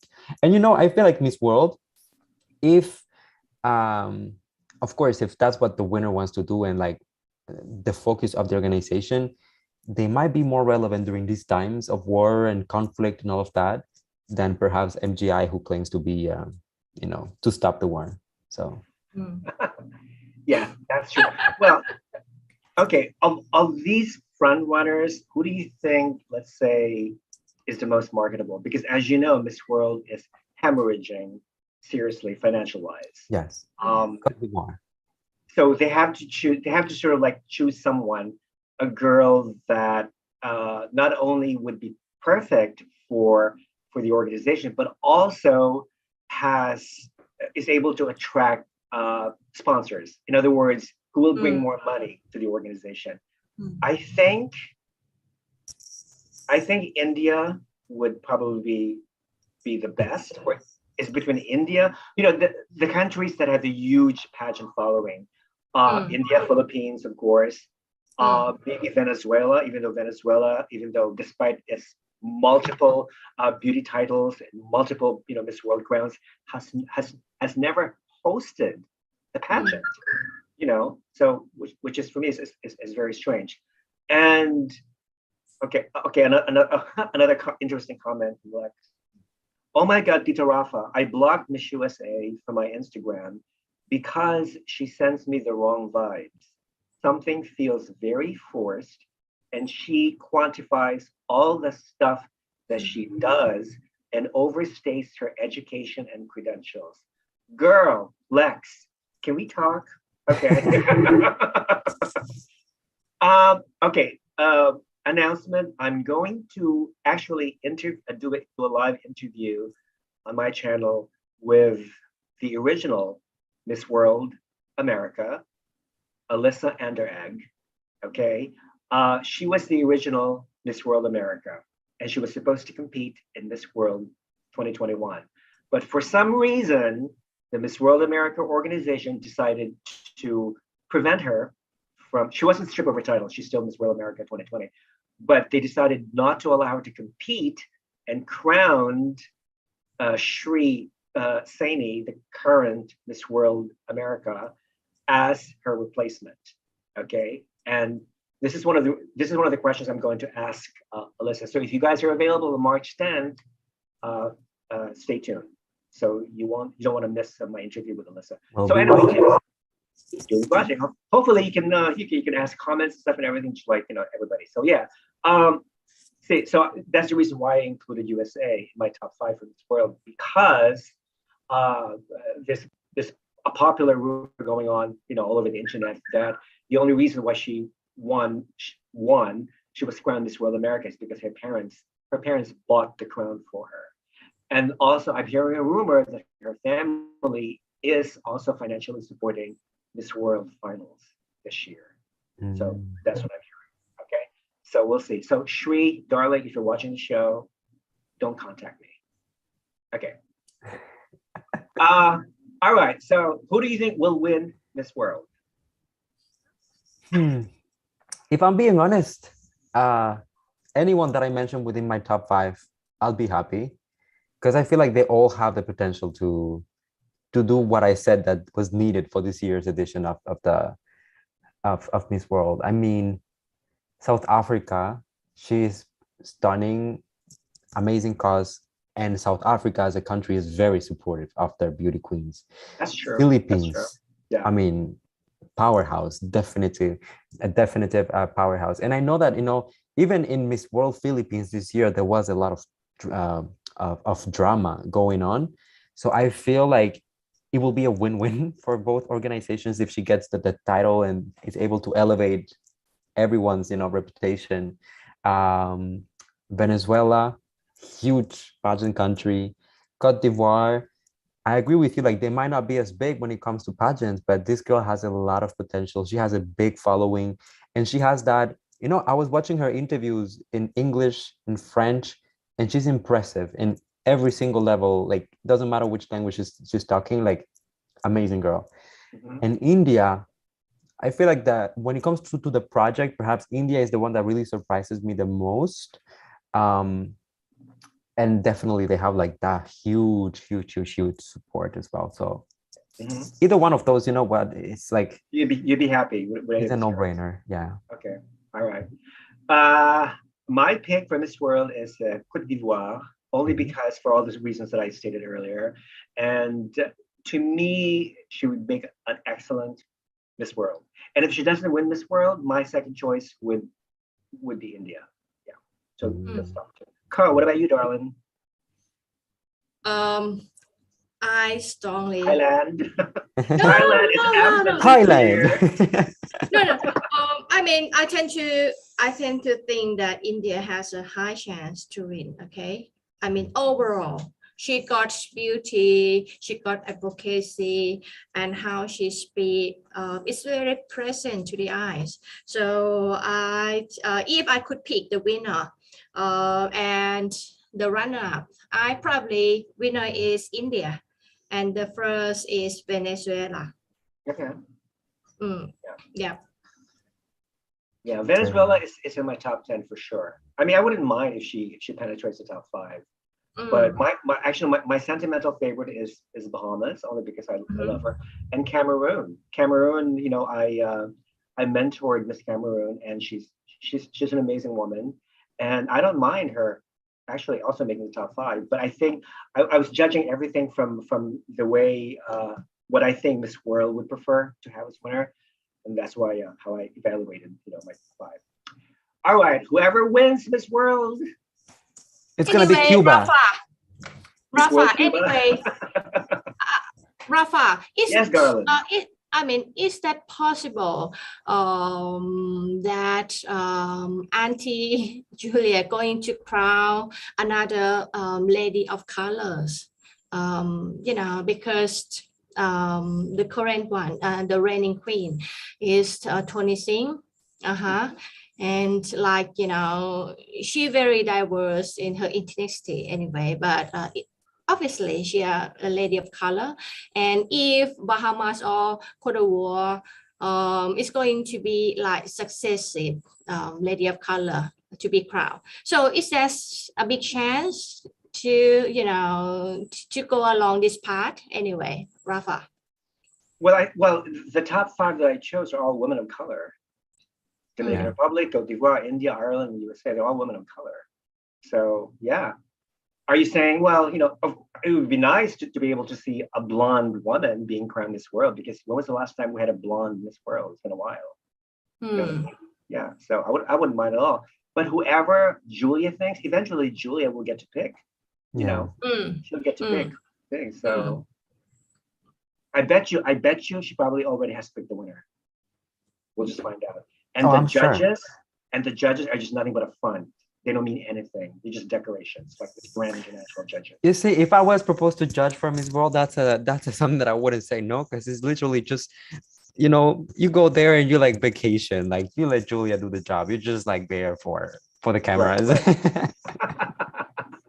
Somebody's saying, Adriana is saying, I do not think Julia Morley will have another edition of Miss World later this year.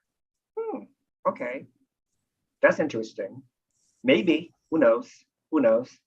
I don't think Miss World will be held twice this year after this whole freaking mess, says Yezri. They need to recover. That may be true. That may be true. Emotionally, financially. Yeah. Dorothy Jones says, I'm led to think that the winner would be someone who could provide a solution to the organization's current woes. Yeah, maybe that could be Miss USA. You don't know. You never know. All right. So yeah. All right. So whoever wins, I'm sure will be an excellent representative of the Miss World organization. Let's moving on to the next topic. Miss France changes its rules. Okay. And Iris Mittenaere, Miss Universe 2016 from France, supports the changes. Let me quote Iris. This is translation, my rough translation to English. She said, for me, it should be like Miss Universe. Abolish all the rules. Let people choose the Miss that they want, and to let them choose, there should be no filter from the start of the selections. That's what she said. Do you guys agree? Disagree? Luis, what do you think? What does she mean by no filter? Are we talking about no age limit? No, I mean, like, what does she define as no filter? Basically, you have to accept everyone. Well, the reason for her statement was that okay, let me start from the very beginning. Earlier, I think was it October last year, Miss France organization was being sued by a feminist activist group, Yeah. and three unsuccessful applicants over alleged discriminatory entry requirements. So an appeal was filed against Endemol, which is the owner of Miss France, by the feminist group. It's called Oser le Féminisme, or Dare to be Feminist, who in a news in a statement said that Miss France contestants perform a work service and therefore should be protected from prejudice under French employment law. They also said that discrimination against employees on the basis of gender, sexual orientation, family situation, or genetic characteristics is considered unlawful in France. So a 2021 application form for the national beauty pageant revealed candidates would not be considered if they were not at least 5'5" tall, or if they had ever been married or had children. Other disqualifiers included wearing hair weaves or hair extensions, having tattoos, and smoking. The application also asked for clothing size, and it also requested that prospective beauty queens do not undergo any major physical changes as a cosmetic surgery.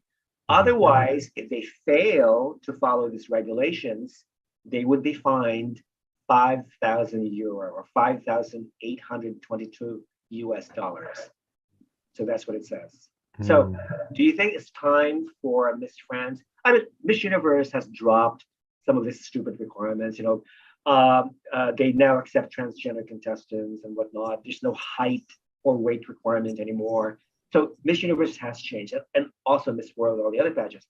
But Miss France, for a very, very long time, has been a very, very rigorous, conservative pageant as far as requirements go. And honestly, to be honest, I don't want these changes. I don't know. Maybe I'm just obsessed with perfection, I guess. I don't know what you want to call it. The way I view Miss France is someone who's always very elegant, very stylish, slender, never fat, never overweight, not plump, not plus size. She always has to be very, very sexy. Not sexy, but you know, slender, svelte. You know, the typical French perception of beauty. Yeah. So I don't know what to think anymore. What do you think? Carl, what do you think? Do you think Miss France should change his rules to comply with Miss Universe and all the other feminist demands? I really want to speak. Rafa. Go. Speak. Take the microphone. That's not having a cancel culture. I mean on this issue, Rafa, because I strongly, I have been a strong proponent for, you know, some requirement lifting. I remember I discussed with Maureen Monte before she went to compete in Miss Glove. She was my guest in my program, and I asking her about her opinion. Would that be necessary to sustain an age limit requirement? And she and me agree upon it should be changed at least, to extend the age limit to 30. 30? Because, I mean, nowadays, Rafa, admittedly, you see, there's a lot of things happen around the world, and until women succeed in any role and they decide to join pageantry, time is lengthy, like you might graduate at 22 or 23. that's for average. But if someone have to work together and study, it's going to be longer. Yeah. So that's why some contestants tend to start very late, like 24, 25. And then if the age limit still is 27 or 28, they only have 2 or 3 chances. Or actually just only 2, because if you fail, you need to another year to train more and another year to rejoin. Okay. So I think, and also if you see, I don't see any much difference between like the 30 years old lady and 28 or 27 anyway, if you can keep yourself healthy. My only concern with extending the age limit to 30 or even older is because I don't think it's fair for an 18-year-old woman to be competing with a 30-year-old woman. There's a 12-year difference as far as life experience and work experience goes. So I don't know. That's why if you notice in the last 15 years, with Miss USA, with Miss Universe, the average age of the winner is like 24, like mid-20s. I mean, I was shocked when they chose a 21-year-old Miss Universe from India last year. 21, that's the youngest so far, But I don't know if it's fair for an 18 to compete with a 30-year-old. And that's just my opinion. Luis, what do you think? Why, Rafa? Because the more experience you have, the more things you can say about life. The more you become more opinionated as you become older. Look at me. I'm 61. I'm very opinionated. No, Rafa, I suggest you to think differently. Okay, when you're young, you still have long way to go. Okay, you still have many try. Okay, to reinvent yourself along the way. But if you stay a limit at 27 or 28, and you haven't graduation, you haven't earned any much success in life, and how you going to win on the stage? Because nowadays it's very important that you have to have any other accreditation in life aside from stage performance and speech. So I think that's a very, some kind of distinctive qualification that needed, and it takes time until you get each. So that's why I think age limit should be, if not lift, should be extended to at least 30, according to me. And I agree with Molly Monte. She also a late bloomer as well. So she missed quite significant opportunity in several pageants because of the age limit requirement. So so if you can't tell she 27 or 28. 28, yeah. I mean, she pretty much. She's so pretty. Yeah, very competent. She's smart, and she have everything, but just a number. So what's the point? You miss a great lady to be like Miss Universe or Miss International. But anyway, she did very deserving to win Miss Glove anyway. So I would like to make the point that you don't think it's fair the younger would compete with the experienced one. Anyway, it depends on the judge, or in some organization, it's going to to be dictated by the head of organization anyway. So I don't think that younger would be disadvantaged. You would be at the disadvantaged side against the older one. I think they actually gain more experience when joining, when you meet a lot of people with a wide-ranging age. If you only have a young one, how could you learn from the more experienced one? You know what I mean? So I don't see any inequity because of because of the youthiness. So I think it's I mean, in a way you're right, because there are some 18-year-old young women who think and who speak like as if they were 30-year-olds and vice versa. So yeah, I guess, but I don't know. It's just me. I would like to prefer to have that age group between 18 to, let's say, 20. I mean, personally, for me, if you're above 25, you're over the hill as a beauty queen. For me, a Miss MISS should be just between the ages of 18 to 25. And after that, it's Ms. MS, period. I don't care if you're married, if you have children, but you're over the hill if you're 25. It's just my opinion. But who am I? I don't own any organization. So Rafa, might you clarify me? Why do we need age limit anyway? Why pageantry, rate lady according to the age? What's the point? What's the point? I don't know. Well, because because it's specific. A certain pageant specifically targets a specific audience. Again, it's marketing strategy. It's marketing purpose. If you're trying to sell something, if you're going to sell a special type of product for a specific demographics, let's say 50 plus, obviously you cannot use somebody who's younger than 40 or something. It has to be that particular age group. I mean, it just makes common sense, So again, the marketing value and also the type of person that they're looking for, which they think would be the best representative of their organization. So, but in the idea, actually, there's that new pageant coming along. Actually, this month, Universal Woman Pageant. I don't know if you've heard of it. It takes place in Dubai.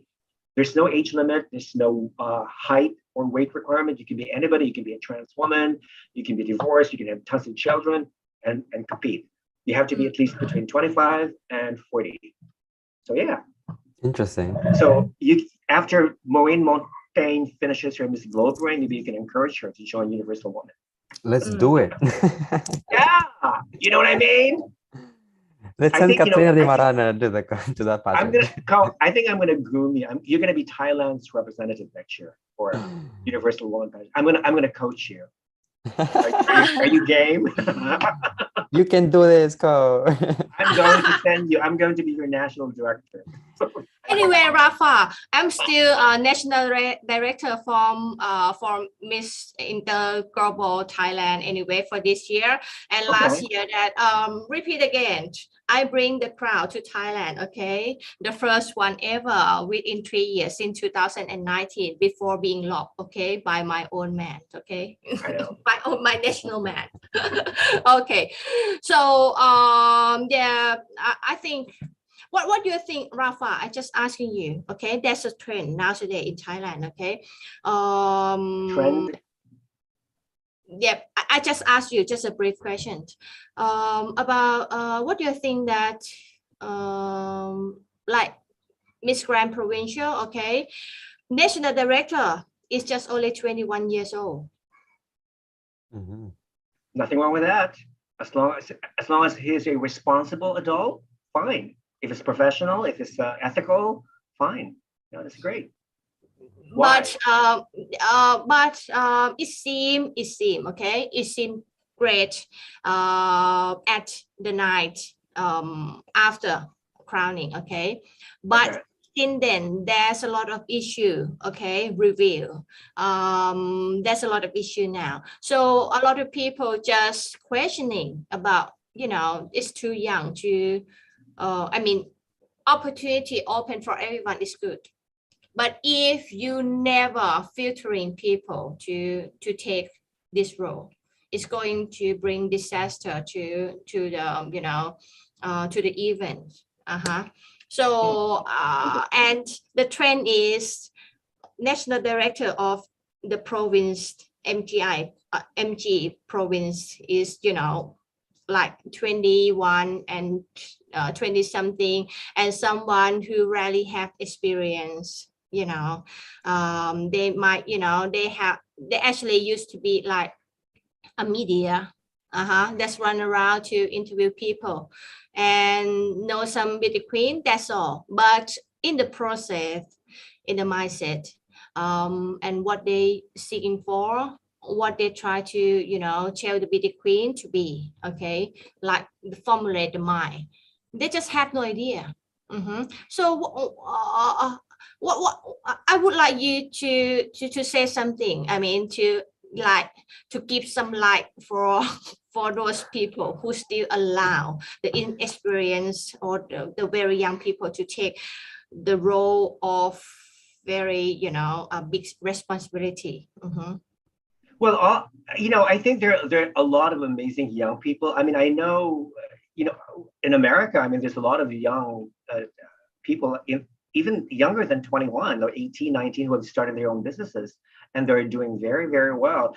I think it comes down to your skills, and also how to implement these skills in real life.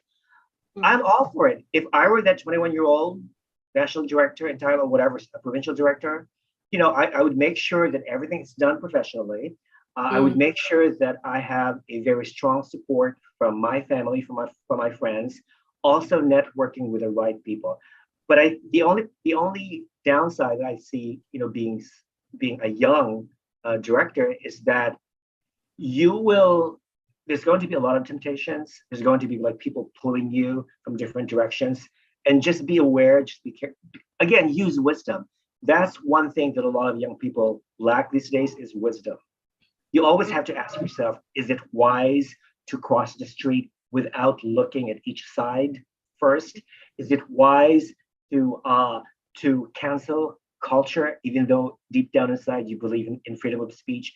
All these questions you have to ask first. Is it wise to do this? Is it foolish to do this? Is it foolish not to do this? Is it wise not to do that? Wisdom, young people. If you're watching the show, please learn, cultivate how to be wise. This is one thing that you can definitely learn from me, from a old person like me. Wisdom, which a lot of young people don't have. Also, prudence. Do you even know what the word prudence mean? Prudence means being very cautious. You have to be very careful. You have to always think twice before you do something. Again, they're all related to wisdom. And unfortunately, a lot of young people these days, even people my age or people older than me, don't have wisdom. They act erratically. They don't think before they do something. They don't think of the possible consequences and whatnot. So be wise, people. In French culture, Luis probably know, like the French parents would say, "Sois sage, mon petit." Sois sage, behave. Yeah. It literally means to be wise, but English be wise. Behave. Okay, behave, little boy. Sois sage, mon petit. So wisdom. If you have wisdom and you have knowledge and you have prudence, you can do everything successfully. All right. Reading some of the comments here. Okay. Dorothy says, I'm thinking major pageants could adjust the age limit to 21 to 30 years old. The younger candidates could have their own pageants, like there used to be a Miss Young International before. Yeah, I remember Miss Young International, strictly for teenage girls. Lex, I think it's okay for Miss France to do whatever they want, as they won't necessarily impact Miss Universe anyway. A Miss France is more prestigious and lucrative, right? Yeah, I totally agree. Miss France does not have to compete internationally if she doesn't want to. Yeah. Miss France on its own can stand on her own 2 feet, and Miss France probably has more. The price package for Miss France is far more lucrative than, let's say, a combined package of Miss Universe and Miss USA, or even Miss World. Yeah, exactly. If you're Miss France, you're Miss France forever. Good. To be honest, in my opinion, I think that, and I know that it kind of like goes against what both of you just explained, but I'm kind of like pro change. It doesn't mean that I necessarily agree with everything, but I do see that pageants in the upcoming years will have to evolve with the times a little bit in order to stay relevant.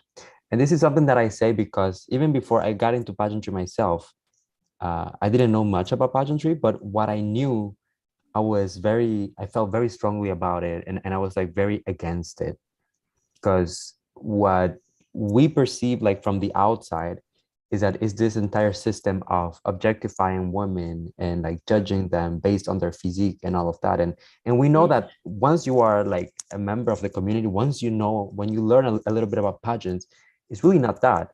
It's very different actually. But that's what most of the exterior, like the audience outside of the pageant bubble believes. Mhm.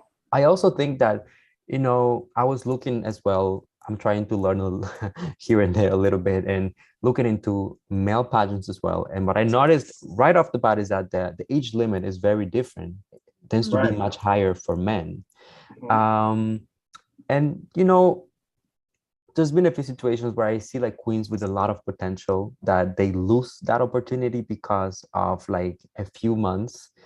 They aged out and suddenly you don't suddenly like let's say like lose all of your purpose, your beauty and whatever just because you aged out for like 1 year, right? So I believe that they should extend it definitely. When it comes to what you were saying, like I think it's a very good point. Like the fact that is it fair for a woman of like 30 years to compete against a woman of like 18 years? Like in a lot of countries 18 years is still considered a minor, you know. So I guess that in a way, but it depends what the organization and the judges are looking for and what audience they're trying to target that specific year with the winner. I'm Mhm. thinking, like even pageants, they're moving more and more towards like social media nowadays. There's Right. more of social media activities. And I think that honestly, someone in their 30s will be at disadvantage compared to someone who is 18 years old when it comes to these challenges. So you have to look at the pros and cons. Um, and I think that what's happening right now with Miss France, it only reflects the mindset of what's happening in the country, because France is known and recognized for being a very, like forward thinking country, Mhm. especially when it comes to female, like to women's rights and equality and uh, wanting these things. I do believe that there's room for, in certain aspects, having separate pageants for, certain things. But I think that sometimes like age requirements, if it's not like a drastic, a Mhm. drastic difference, there's room for a little bit more inclusion and acceptance. I think of, I don't know, like pageants, maybe like the same pageants, I don't know, Miss Universe or Miss World, like uh, 20 or 30 years ago, and their formats were different and they had to adapt over time and the things that they look for. And it also evolves with the mentality of society as well, because when you think, for example, before it was more about like the physique, and then we started kind of like detaching ourselves from like just obsessing about women's body, and now we want to like hear Mm. them like talk, like are they smart, like what can Mhm. they do, and then it goes more into like the advocacies, and then we go into like what they can do, like their skills, are they good communicators, can they like transition to like show business. And I feel like the future of pageantry is going to be empowerment, and it's going to be, rather than being like this beautiful, perfect woman, being a woman who will be able to reach and inspire a similar audience. Um, I don't know. I honestly don't know why we don't see more pageants talking about being, talking about leadership and entrepreneurship and giving women tools to kind of like succeed by Oh, themselves. oh, Miss America is all about that. Oh, Have you okay. seen Miss Well, America? Yeah, it's big very on good. entrepreneurship and leadership. Yeah. Yes, I love that. I would love to see that more on like international level, because I feel like that's where things are going. Mhm. If you were talking that talk, it will be much easier to reach that audience. And Mm. I kind of get it. Some people, there was this one person that I had a conversation once, and they told me, and they explained it to me that this way, like, I love everybody and I accept everyone, but not everyone can compete at the Olympics. Not everyone Right. should be able to compete at Miss Universe. And I get that, but I feel that because sometimes there are so many rules and restrictions, not Miss Universe per se, but like to go back to your example of Miss France, that the people who will be the target audience in a few years are not connecting with the pageant. slowly but surely the pageant will start to decline if they don't reach that audience now, and then eventually when they will really matter, they will be able to have them as a loyal audience. So I feel like they're just trying to evolve with the times, and it's the right thing to do. Otherwise, they're just gonna lose their moment. So I don't know. That's kind of my vision about it. Somebody's saying, okay, why? Dorothy says, why can't Miss France be a great endorser for women's clothing, jewelry, even baby care products? Well, I think Miss France does endorse certain skincare and beauty products, that I know.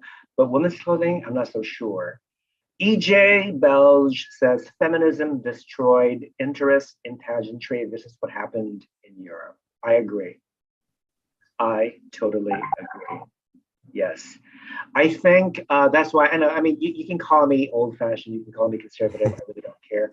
But I miss the days of good old pageantry where you didn't care about beauty with a purpose or how good a communicator this woman is. I really did not care for that. All I wanted was to be entertained. And put me in a nice, cute little ballroom with a nice stage with perfect lighting and a bunch of beautiful girls wearing beautiful gowns and competing in swimsuits with near perfect bodies wearing stiletto heels. I would be happy just watching this vision of lovelies parading on stage. I really don't care if they don't speak English. I really don't care if they can't even express themselves in one good statement in whatever language. I don't care. As long as they have beautiful faces, perfect coiffure, nice makeup, nice clothing, and elegant, that's all I care about. Of course, that kind of imagery does not exist anymore, right?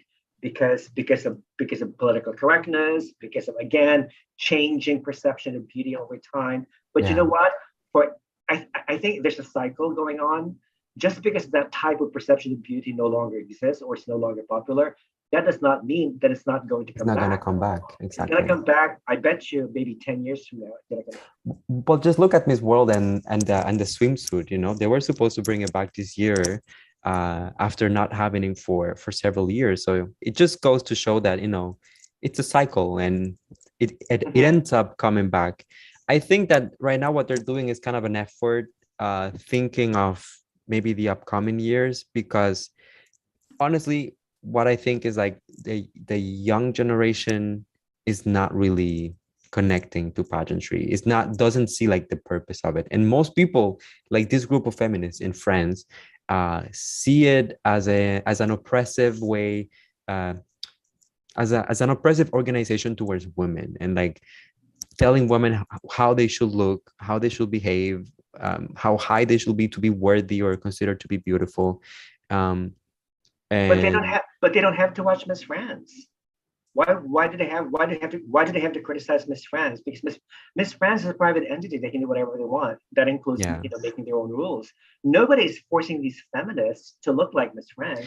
But the thing is, like, you know what I mean? Just like, yeah, but I feel like within the new that we were talking about, like the event, what happened, some of the contestants, like people who applied, felt like they were being discriminated because of, like, they didn't meet like they wanted to be part of it, but they felt like the criteria wasn't inclusive enough.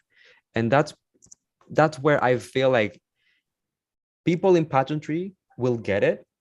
Like you said, like we've seen this like for how long it is, and even for someone like myself who just joined, like I see that each pageant has its way of functioning, but the outside people will be like, oh, so if I am not like a perfect skinny like 5'9" woman, then I'm not worthy. And that's what they will see, and that's what the news and the media and, you know, the headlines will showcase. And I feel like it affects more than what it actually, you know, says anything positive about pageantry. It's kind of like contradictory when it comes to the message that they're trying to spread, and then the perception that the general audience will have of them. Because once again, I'm not talking about the average like pageant fan. If you're a pageant fan, you get it. Right. But when it comes to the people outside, it's like if they don't find a way to be a little bit more inclusive and appealing to the general audience, the interest for pageantry will slowly but surely start dying over time. That's interesting because that's why if you're going to organize a pageant in the same caliber as Miss Universe or even Miss World, you have to be careful as far as selecting the panel of judges. Your judges have to come from different backgrounds. Each judge has a different perception of beauty. You can't pick the same judges who share the same perception of beauty, and that's what makes judging interesting. Because if I were to organize a pageant, I would make sure that the judges that I'm going to invite do not know any of the contestants who are competing on a professional and personal level. If they have to be flown out from different parts of the world, then I will have to do that. I will have to impose certain restrictions. Let's say none of the judges can interact with the girls on social media. You cannot send private messages. You cannot, rub elbows with them on social events or social gatherings. You have to be completely sequestered from the contestants. And that's the way it was during the early days of Miss Universe and even Miss World. The judges were totally sequestered from the contestants. Now anybody can interact with the judges, and that sort of like diminishes the fairness of it all, of judging a pageant, because you already even if you interact for like 5 minutes with Miss India, there's no way in this world that's going to stop you to fall in love with Miss India. There and then you already picked her as your winner without even knowing the other contestants. So I agree with you. I agree with you. I kind of experienced that myself sometimes, like just doing interviews, like not even judging a pageant, like just doing interviews, you get to know the candidates, you develop that personal link that you don't have with the other candidates that you didn't meet. And sometimes it's hard for us to, put the bias aside and be like, it takes an extra effort. It's like an extra activity that you have to do to kind of like focus on, okay, let me give everyone a fair chance because I know her, like she's my friend. I like it. I get that. And I agree that the judges shouldn't have, they shouldn't be in contact with the candidates outside of the pageant activities and what they're supposed to be judging. That's what they're there, not because, hey, that's my friend, let me, push her. So. Yeah, influence. Okay, you cannot influence the judges. And even judges, they cannot influence each other. They're not allowed to even share notes with each other. Like, what do you think of her? What do you think? Are you going to choose her? Are you going to choose that? No, you can't do that. Right. But of course, in some pageants, it happens. All right, enough of Miss France and its changes. Whatever. Okay, done. Moving on to the last topic of the evening or of the day, wherever you are. The Miss Universe Philippines 2022 came out with this list of the top 50, the top 50 applicants, contestants for Miss Universe Philippines 2022. And let me tell you, I have to be honest, this group this year is not as strong as the group from last year. Okay, so why top 50? I mean, I only see like 25 good ones this year. Okay, and I basically ignored or dismissed some of these newbies or some of these girls who I don't know anything about. They don't have enough information for me to evaluate them. So that's why I totally just disregarded them. So I came up with my top, actually, are they top 10 now? 1, 2, 3, 4, at least 12. I have like 12 girls that really caught my eye. So I don't know if we share the same list, but I'm going to name them anyway, okay? Okay. So let's compare notes.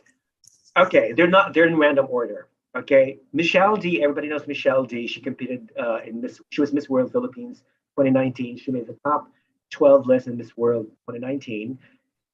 Does anybody know who her mother is? Miss International. What year? Miss International, is it her mom? Her mother was Melanie Marquez, Miss International 1979 from the Philippines. Okay. Wow. So she shared her mother's physical beauty, height. She's like tall. She's 5 feet 11. I think she's 26. Michelle turned 26. Yeah, she's 26. She's representing Makati City. So she's going to be there. She changed her image. She used to have long hair. She cut her hair, and I'm loving it. I'm feeling her short, sassy hairdo. So she's going to be there. Okay. Next one is Pauline Amelinx. Pauline Amelinx representing the province of Bohol. She's 26. She was third runner-up in Miss Universe Philippines 2020. She's going to be there. Excellent speaker, beautiful face, amazing, amazing beauty. Lou Pixon. She's representing Cebu province. She's 26. She was top 16 in Miss Universe Philippines 2020, but she represented a different province, Mandaue, 2 years ago. She has improved this year. Her body is banging. She's amazing. She's a better speaker. I love her personality. She's going to be there. Annabelle McDonald, new girl. She's representing Misamis Oriental. She's only 21, one of the younger ones, but she's got the height. She's 5 feet 9. She's your typical, not morena, but mestiza. She's mixed beauty. I like her.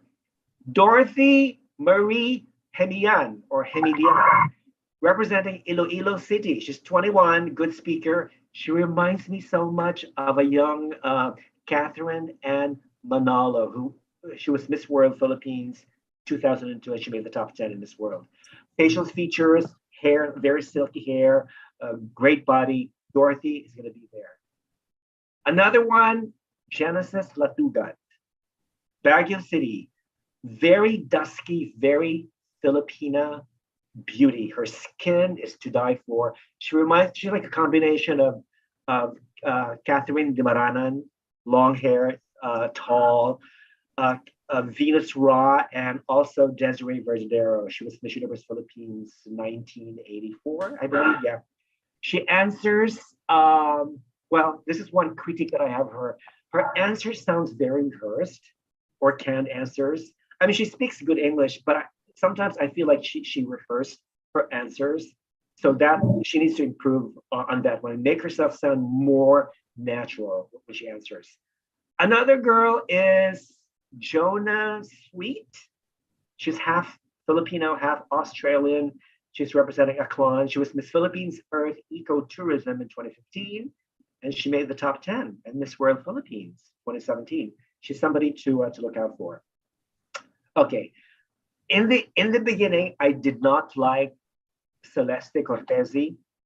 She was Miss Philippines Earth 2021, only because every time I see her, every time I hear her speak, I'm not convinced that she's Filipina. She's more Italian, because she's half Italian, half Filipino. But she was born and raised in Italian. She's more fluent in Italian than she is in Filipino. And she does not really convince me that she would make an excellent representative of the Philippines. Mm-hmm. You know what I mean? Miss Universe. But nevertheless, I'm going to give her a chance. Another girl is Isabel Luce. This girl has the freshest face in the group. She's representing Mandaue City. She's 23. She's a TikTok creator. She has 1.7 million followers, for Pete's sake. So she has to be in the list. She reminds me of, oh my God, that girl last year. She also has a huge following. She's an actress. Yeah, with Ayin Bernos. Oh, Kisses de No. Lavin. Yes, Kisses de Lavin. It's too bad Kisses is not competing this year, but thank God she's not, because that gives Isabel Luce a chance to make the cut. I love Isabel because she's so young looking. She's fresh. She wears braces. I'm not sure if she's going to take them off during the final night, but she's very confident. She's a good speaker, and I just love her cute personality. Another one is Katrina Llegado. She represented the Philippines in Reina Hispanoamericana 2019. She was 5th runner-up. Okay, she's 24, gorgeous, but she needs to improve on her communication skills. Another one is Myrell Martinez, Mirel, Myrell Martinez, representing Davao City. She's 25. She's a mental health advocate. She's a good speaker, beautiful, unique beauty, very talented. I think she's majoring in architectural engineering, I think. So she's very talented. And the last one is Jedidah Coronihon. I can't even pronounce the last name. Davao del Sur. I think she's half black, half Filipino, I believe. I love her very unique facial features. She's curly hair. I like the color of her skin. Great speaker. So I expect her to do really very well. I think she competed last year. Last year, right? Yeah. How did she do last year? Did she place? I don't remember. No, she didn't. She I didn't think place. she made the top. What was like the top 20 maybe? I But think she placed anyway, right? Yeah, she didn't make like, let's say like after the top 12 or like top 16. I think they had. Okay. She didn't Alright. make that, but she placed Okay. before that. I think it's like top 30 maybe. Top Yeah. 30. Okay. Yeah. And the last one is Julia Saubier, Saubier. She's representing Albania. She's 26. She competed in Miss Universe Philippines 2019, but she did not place. But 2 years later, bam, she's improved tremendously. I mean, she really caught me surprised. Is that the same Julia Saubier from 2 years ago? I hardly recognize her at all. Yeah. I mean, she lost a lot of weight. Her catwalk has improved tremendously. So I'm really, really rooting for her to place at least the top 10 this year. So those are pretty much my favorites, my early favorites. I mean, the list could change because I think the top 50 is going to be cut to top 30 eventually. Yeah. And the top 30 are the ones who's going to compete on a physical stage. Yeah. So, Miss Co, darling, who are your favorites for Miss Universe Philippines 2020? Okay. Yeah, I agree with Rafa that this badge wouldn't be that sparkling, actually. Yeah. Compared to last year. Yeah. So for me, okay, I just got only 10, okay, maximum at the moment, okay. Really? Okay. And I haven't looked like very closely on each of them, but I got hunch, okay.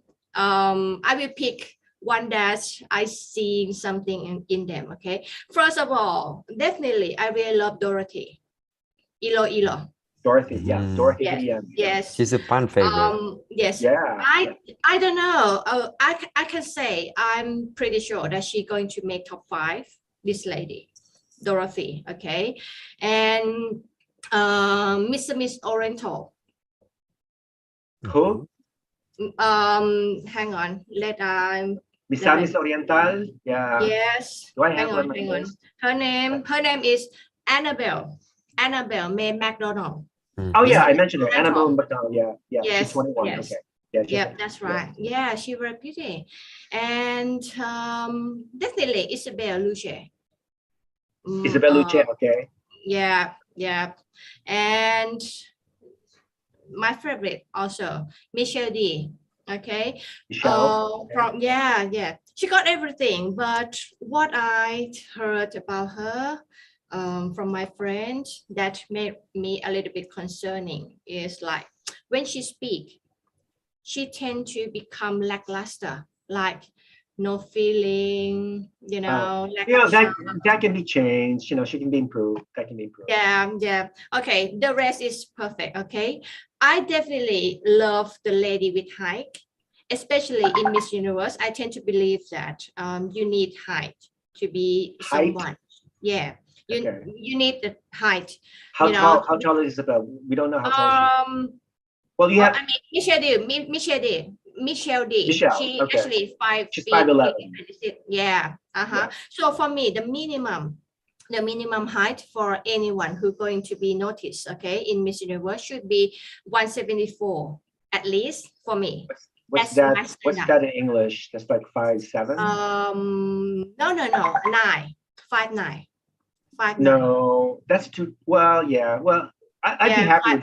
I'd be happy with 5'6", really, on stocking feet. Yeah, not wearing heels. I mean, like Harnaz is not very tall. I think she's 5'6". No. Harnaz is 5'8". I think 5'8", 5'8" or 5'8" and a half. Yes, 174. I think 173 or 4. Harnaz. Well, that's the problem. The problem with some of these girls is they lie about their height. I mean, like, oh yeah, I'm 5'9". You mean you're 5'9" and you're wearing 5-inch heels? So in reality, you're only 5'4".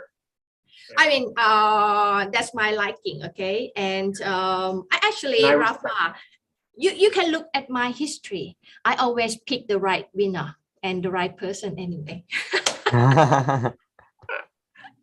Okay, let's go. Move on. Yeah, Michelle got everything. I support her. Okay, she definitely probably one of top 3. Okay, event winner as well. And I might think differently for this lady. And Janet Japu from Lucena City. She actually have Filipina Indonesian. She got a very okay. Let me see. Let me check her Instagram. Yeah, she got a very beautiful face, very sweet, really sweet.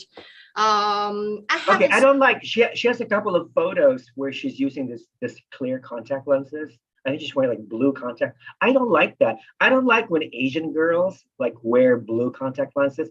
They freak me out. They don't look natural. Obviously, it's weird. Rafa, why would you go for her portrait in Miss Universe Philippines page? She very pretty, very natural. She got like a luminescent skin, and she got a very like you, Co. Oh, thank you. You know, right? And also, definitely, I agree with Rafa. Julia Soviet. Okay, she very strong. Okay, this time I can feel. And she got a very good figure. I mean, and I saw a little bit of her walk. I think she walked well, all right. But I haven't really seen about her speech yet. So I just can't really, pick her on like, top 3 or anything. But within top 10, I think she will make it, definitely. And I really like Dorothy, okay? Every time I just browse. Dorothy, yeah. I like Dorothy too. Yeah, she's very pretty. And what about Pauline? Ambulance. Yeah, the last one. Okay, save the best for last. Okay. Rafa, what about Lou? Okay, for me, Lou Dominic Pixon. I have her on my list. Yeah. Yeah. She's amazing. Yeah. And I really like this lady. I know someone disagree with me. Chantel, Cebu City. Oh shit! Oh sorry. Yeah. Oh my God, she's on my list. She's actually number 13. Chantal Schmidt, right? Cebu City? Chantal. Chantal Ellis. Legacy. Actually, she's only 20. Oh yeah, yeah. Okay, she's very tall. She's 5 feet. I have my notes. Great speaker. Unconventional beauty. Yeah, the first time I saw her face, it sort of like turned me off because I thought her face. Well, she looks like a horse. I tend to believe that. But that was my first reaction. But the more I hear her speak, the more I'm beginning to like her because she's very unique. She's very unique. And also, but she's only 20. She's too young. No, at least I think she can make it anyway. But I can feel that she got something, okay, outside her. She will shine. She will shine, I'm sure. And this lady. You don't Genesis. Genesis. Yeah. From Baguio City. Yes. Baguio. Yeah. She's charming, I can say. I can't really, say that she sort of that's most beautiful lady, but she's very charming, she's very charming, but she has all these pageant patty characteristics that she needs to, get rid of because she sounded like very rehearsed in her answers, but she's beautiful. Her face is your typical beautiful Filipina dusky morena beauty that would really has a big universal appeal. And I think if she won Miss Universe Philippines, considering that she really improved in her training, she could easily make top 5 in Miss Universe. Yeah, give her a chance in your heart, Rafa. Yeah, of course. All right. Let's move on to Luis, darling. Hang on. Well, haven't finished. Another two. Okay, go ahead. Yeah, Jonah Sweet. Yeah. Auckland. Yeah, and definitely half Australian, half Filipino. Yes, and definitely Pauline. She my sweetheart. Pauline, okay. She my sweetheart since last time Miss Universe Philippines 2020. I totally support her, and I think she is one of the best speech maker. What she speaks is from the heart and very sensible, okay? And we can feel, we can touch into the depth of her heart, whatever she speaks. I really like her indeed. But what I concern is about her work, okay? Honestly, her work and her build, because her build tend to like, a bit square. I mean, if you can overlook. Or her face, you mean square? Yeah, I No, sort of. I mean the build figure, Or not figure. like not Kind that of curvy. boyish Or, yeah, not that curvy or feminine. Okay, so if the judge would overlook, that can be fixed. That can be fixed. Yeah, that's cosmetic what surgery and padding. Yeah, and also the last one I would like to mention, but I'm quite not sure if she's going to be in my top 10 anyway. Celeste, she's very pretty, but recently I found, the past picture of her during Miss Earth time. That's, like some fan or some netizen, dug it up and poster everywhere. It's a picture that she holding hand with a sponsor. I think Really?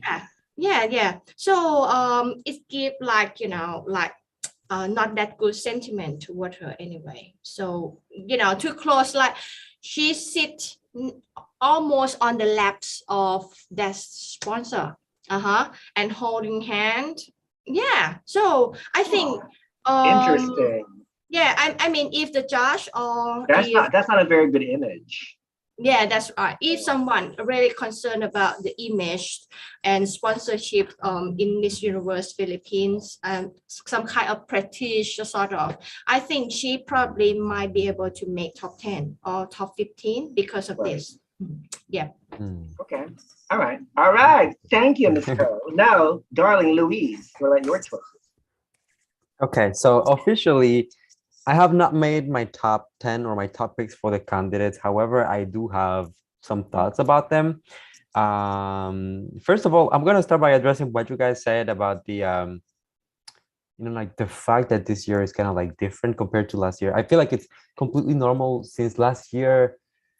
I don't know, but this was like, it was almost like a show business thing last year. We had a lot of celebrities joining, not only from like traditional media, such as the likes of Kisses, like, reality television, all of that. We have influencers like Ayin Bernos joining as well. We have veterans, people who already were loved and recognized in the Philippines join Miss Universe. I feel like this year is going to be a little bit more like regular girls, but I think that later in the competition it's gonna get a little bit more interesting, because a lot of these girls have pageant experience, and some of them have competed in pageants with a good reputation, that with good standards as well, which means that they not only have that caliber, but also they will improve for this competition in particular. So I think that's going to be interesting. And another thing that I'm trying to keep in mind is that based on last year, just the reveal of the candidates, these photos were not selected. They were not taken for the pageant. These are photos that the candidates just submitted to be introduced in a way. But there should be a headshot challenge coming up. And that's where they will be officially like presented. Yeah, I'm looking forward to that too. Yeah. Exactly. So for some of them, I do have to admit that I looked at the photos. I was like, not so sure. I looked them up on social media, and then I was like, wait a minute.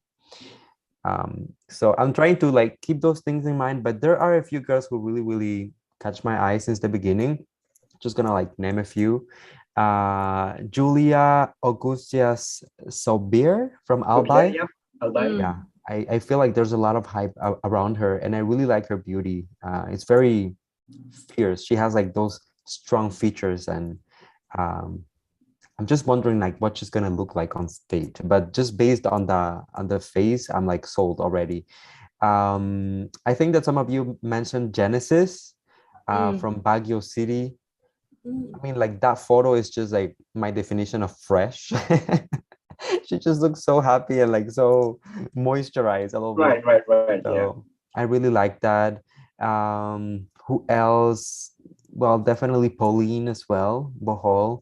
I haven't looked that much into her like Miss Universe 2020 competition because I that's actually when I kind of like got into pageantry. So I was mostly following Rabia at that point because Rabia was already crowned. Right, So I right. didn't get to see many of like the girls that she competed with, but I've heard very, very good things about her. Um, who else? Katrina from the gig. I really like her photo. I feel like her photo is almost like an official portrait for like a headshot for this type Right. of introductions. Annabelle from Misamis Oriental, very good. I actually reacted to her regional pageant on my channel, so I saw like her Q&A and stuff like that, and she was very, very good. I'm looking forward to see what she's gonna do. Celeste Cortesi, I'm kind of intrigued about her, to be honest. You are? Why? Yes, I am.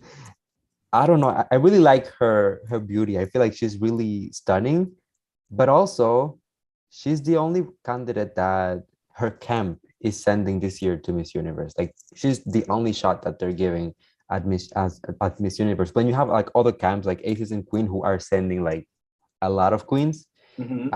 her camp is called The Camp. So and It's they're it's only a new camp. Yeah, it's a new camp. it's a new camp. Yeah, it's a newer camp, but they have been they have managed very consistent girls in the past, and you know, they were in charge of Victoria Velasquez Vincent last year, who ended up being the Miss Universe third. tourism, Philippines tourism, or She was charity. she was charity, yeah, Miss Charity. Universe Yeah. charity. They had Crisel Abellio as well, who competed in 2020, came back for 2021 as well. So you know they have some experience. So I'm intrigued to see what they did with her since they only had to focus on her. So that's just putting that out there. Michelle Danielle D, I feel like for obvious reasons, not only what she has done already herself in pageantry, but also like the entire cool story that her mom was Miss International. That's like it adds a little something. And I also think like her headshot, like the photo that she submitted, Mm-hmm. like puts her aside from everyone else. Like the hairstyle, the makeup is colorful, like around the eyes with kind of like it's grayish blue. um I don't know, I like her. Mm-hmm. But who else? Isabel Lucia, I think that one of you mentioned her. Her headshot is just stunning, beautiful, beautiful. um Let me pick like maybe two more. Chantal Schmidt from Cebu City. I think that you were talking about her, Tito. Um, very beautiful. I checked her Yeah. Instagram and I was surprised. I was surprised. I was not crazy about the headshot at first, but I think that on other photos and social media, she is really Consistent. yeah, a pretty girl. And okay, I'm gonna keep it short. So I'll go for the last one. I'll go with Jadaida Koro. Oh my God, I always get it. Corinne Hona. Karini Hona. Corinne Karini Hona. Hona. Yeah. Yeah, she is a sweetheart. This girl, I love her. I had the chance to have like a little Instagram live with her last year. Very genuine, very a good communicator, very eloquent as well. And yeah, unfortunately, she didn't make it into the top 16 last year. But I feel like she has that desire to really be part of this. So I'm hoping, and she's working with Aces and Queens now. So Aces and Queens, they're huge. So she has like the big machine behind her. So I'm excited to see what she's going to be doing. Yes. Yeah. All right. This is not my final top 10, you guys, so don't come for me It's later gonna on. change. It's Yes. gonna change. Some of these girls will probably drop out of our list Yes, from the top exactly. 50. It's And just then like there's kind gonna of be like scrolling through them and I'm like, okay, I like her. and I'm sure there's gonna be like certain surprises. Like I remember last year, my favorite for the crown was Catherine Guimarana, and she was on everybody's top 2 list. And of course, some unknown girl snatched the crown away from her. Katrina was my top 1 since like beginning of the Catherine competition. or Beatrice? Yeah. Katrina. Yeah. Was my number one. She was my number one. Yeah. I mean, and then all of a sudden you have this unknown girl that came out of nowhere and eventually won. So I think that they're probably going to do the same thing this year. So you're gonna have like one or two front runners who are pageant veterans, and then maybe one or two dark horses who are popular but not quite as strong as the front runners, and then one or two newbies. Yeah. No pageant experience whatsoever. That could be Isabel, Lucia, or maybe Annabelle McDonald. It could be any of those girls. Exactly. There's one girl that I picked Beatrice at the beginning. Rafa and Luis. I picked Beatrice. At the beginning. Yeah. How do you call? Yeah. Do you guys remember Isabella Galleria? She competed like 2 years ago, and then she contracted COVID, and she had to drop out. She is beautiful. She's another dusky morena type of beauty, and I was hoping for her to join again this year, but I guess she didn't want to compete. So I love her, Rafa. If she join, this year, I'm going to, bet on her, like in top 2 or top 3. And also, Rafa, I forgot this one. I really forgot. Katrina Legado Takui. Okay, I would like to add this one as well in my list. What province? From Katrina Legado. Katrina Legado from Takui. Okay. Is it? Taguig. Yeah, Taguig. Sorry, Taguig. She pretty. Oh yeah, she was the former Reina Hispanoamericana Filipinas. Yeah. Oh really? Oh, yeah. Very beautiful. They have experience. These girls, they're She's not amazing. She's a great probably catwalk. like the mega stars that we had last year. The Maureen's, Ravel Bits, and Kisses de la Vigne. But when it comes to pageantry, I feel like they will deliver what a beauty queen should deliver, right? They might not bring that huge magnifying glass of like enormous audience that some of the other girls brought, but I still think it's going to be an interesting competition. And even for, like you were mentioning earlier, for Celeste Cortesi, who like had this like Italian background and all of that, I feel like for as long as she's able to prove that she is deserving of the title, because I'm thinking of Victoria last year. Since the beginning, it was like so divided. People were like, we love her, she's the winner, and people were like, she's not Filipina. And I feel like at the end of the day, she proved that she was pretty loyal and to the Philippines and what she stood for, because she placed technically third. She was Miss Universe Philippines charity, and then once she had that title, she was given the chance to go and compete at Miss Universe for New Zealand, not compete in international pageant. Like she was given the title, and she declined it. So I feel like if she goes through her challenges, and she proves herself, they might overlook the fact that she has that very strong Italian influence. If she has like that Filipino blood, at the end of the day, that's what really matters, I guess. Okay. All right. Just reading some of the comments here. And Rafa, I suggest you. I mean, you should have another episode for make a final cut from Miss Universe Philippines, because what makes I predict correctly is about advocacy. Actually, what I picked Beatrice at the beginning because I do believe that her advocacy, like LGBTQ, is going to bring her success in the Miss Universe, internationally. So as far as they are competing at the moment, it doesn't have any much of each, on the social media, like whoever support any advocacy, what they actually stand up for, sort of. So I just can't really tell exactly who's going to win and who's going to be second, third, or fourth, or the rest would be eliminated. So I suggest you to make another episode. Yeah. Of course, of course, definitely, and it will bring in more guests, and we'll eventually decide who's going to be the winner in the top 5. Reading some of the comments. Okay, so somebody's saying, okay, well, ever since I saw Celeste with that sponsor, I changed my mind. I think the winner is going to be Michelle D for now. Okay. Isabella Galleria, the one I was talking about, she's 23, according to Lex. She has some time. Okay, that's good. And Jedidah is actually half Melanesian of Solomon Islands descent, according to Stephen Anderson. Hi, Stephen. And Mito says, I like how Co thinks. Thank you. You have a Thank new you fan. so much, Milo. You have a new fan, Co. Thank you.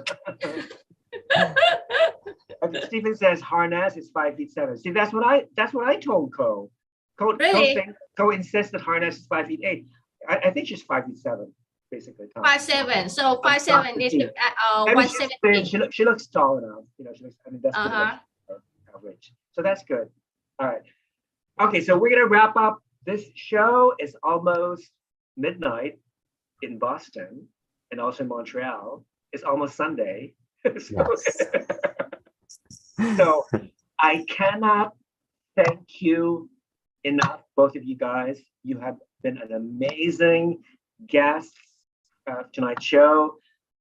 The viewers love you. Co, you've been to on my show so many times. They love you to death. They think you're amazing. You're awesome. You're just so cute. And Luis, I can't thank you enough. Querido, I love you to death.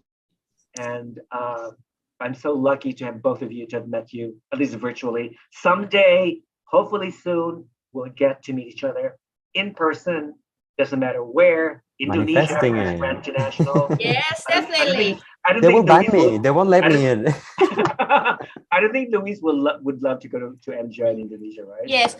Rafa, I saw one question from fans and I would love you to answer, okay? I would love you to know your view. The question from Mito a lot. Why no black Pinay this year? Why not what? Why no black Pinay this year? There is a black girl. Pinay, black Filipino. Well, I thought Jedidah was black until Stephen says that she's actually Melanesian. So I don't know. Good question. Because remember, like in 2020, you had like 3 half black, half Pinays, right? One of them was April Smith, I believe. Yeah. I thought she was gonna make it, but I don't know what happened. I guess they went back to school. You know, they have to finish college. You don't have time. It could be any of those reasons. I don't know. You know, we'll see. Don't you ever think that there might be, you know, a little bit discouraging? Like, oh, that's very hard to get into the top flight in Miss Philippines if you being a lady of color. What do you mean? I mean, because there's a lot of contestants compete a lot, right? But they had to break through in top 5. So it's just like a pause. They might think that, oh, it's very hard indeed to be in the top flight. So they might, you know, give a little bit of pause to the organization or to the public thinking, okay, when you're going to be ready to, you know, to include them. Well, they always include women of color every year. I don't know. I can't remember any Miss Universe year that does not include a woman of color. They always have a woman of color. Actually, in the last 10 years, we have like at least 6 women of color who have won Miss Universe. I mean, in top 5. In top 5. Oh, in top 5. In top 5 of Miss Universe Philippines. I mean, in the Philippine context. Yeah. So I think probably they might, you know, the contestant might, you know, give a little bit of pause. Anything. Well, I know that's. Yeah. Any one of these girls, maybe except Celeste, because she's my least favorite, because she still does not convince me as a good Filipino representative. Maybe she should just compete in Miss Italy, you know. So she probably win. But right now, for me, I think Michelle it's between the crown is between Michelle D, Pauline Amelinck,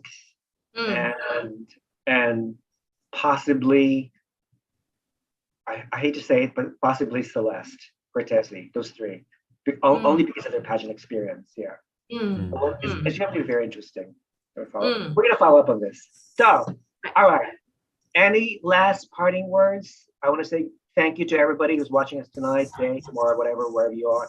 Thank you so much for visiting, for patronizing Critical Beauty Salon.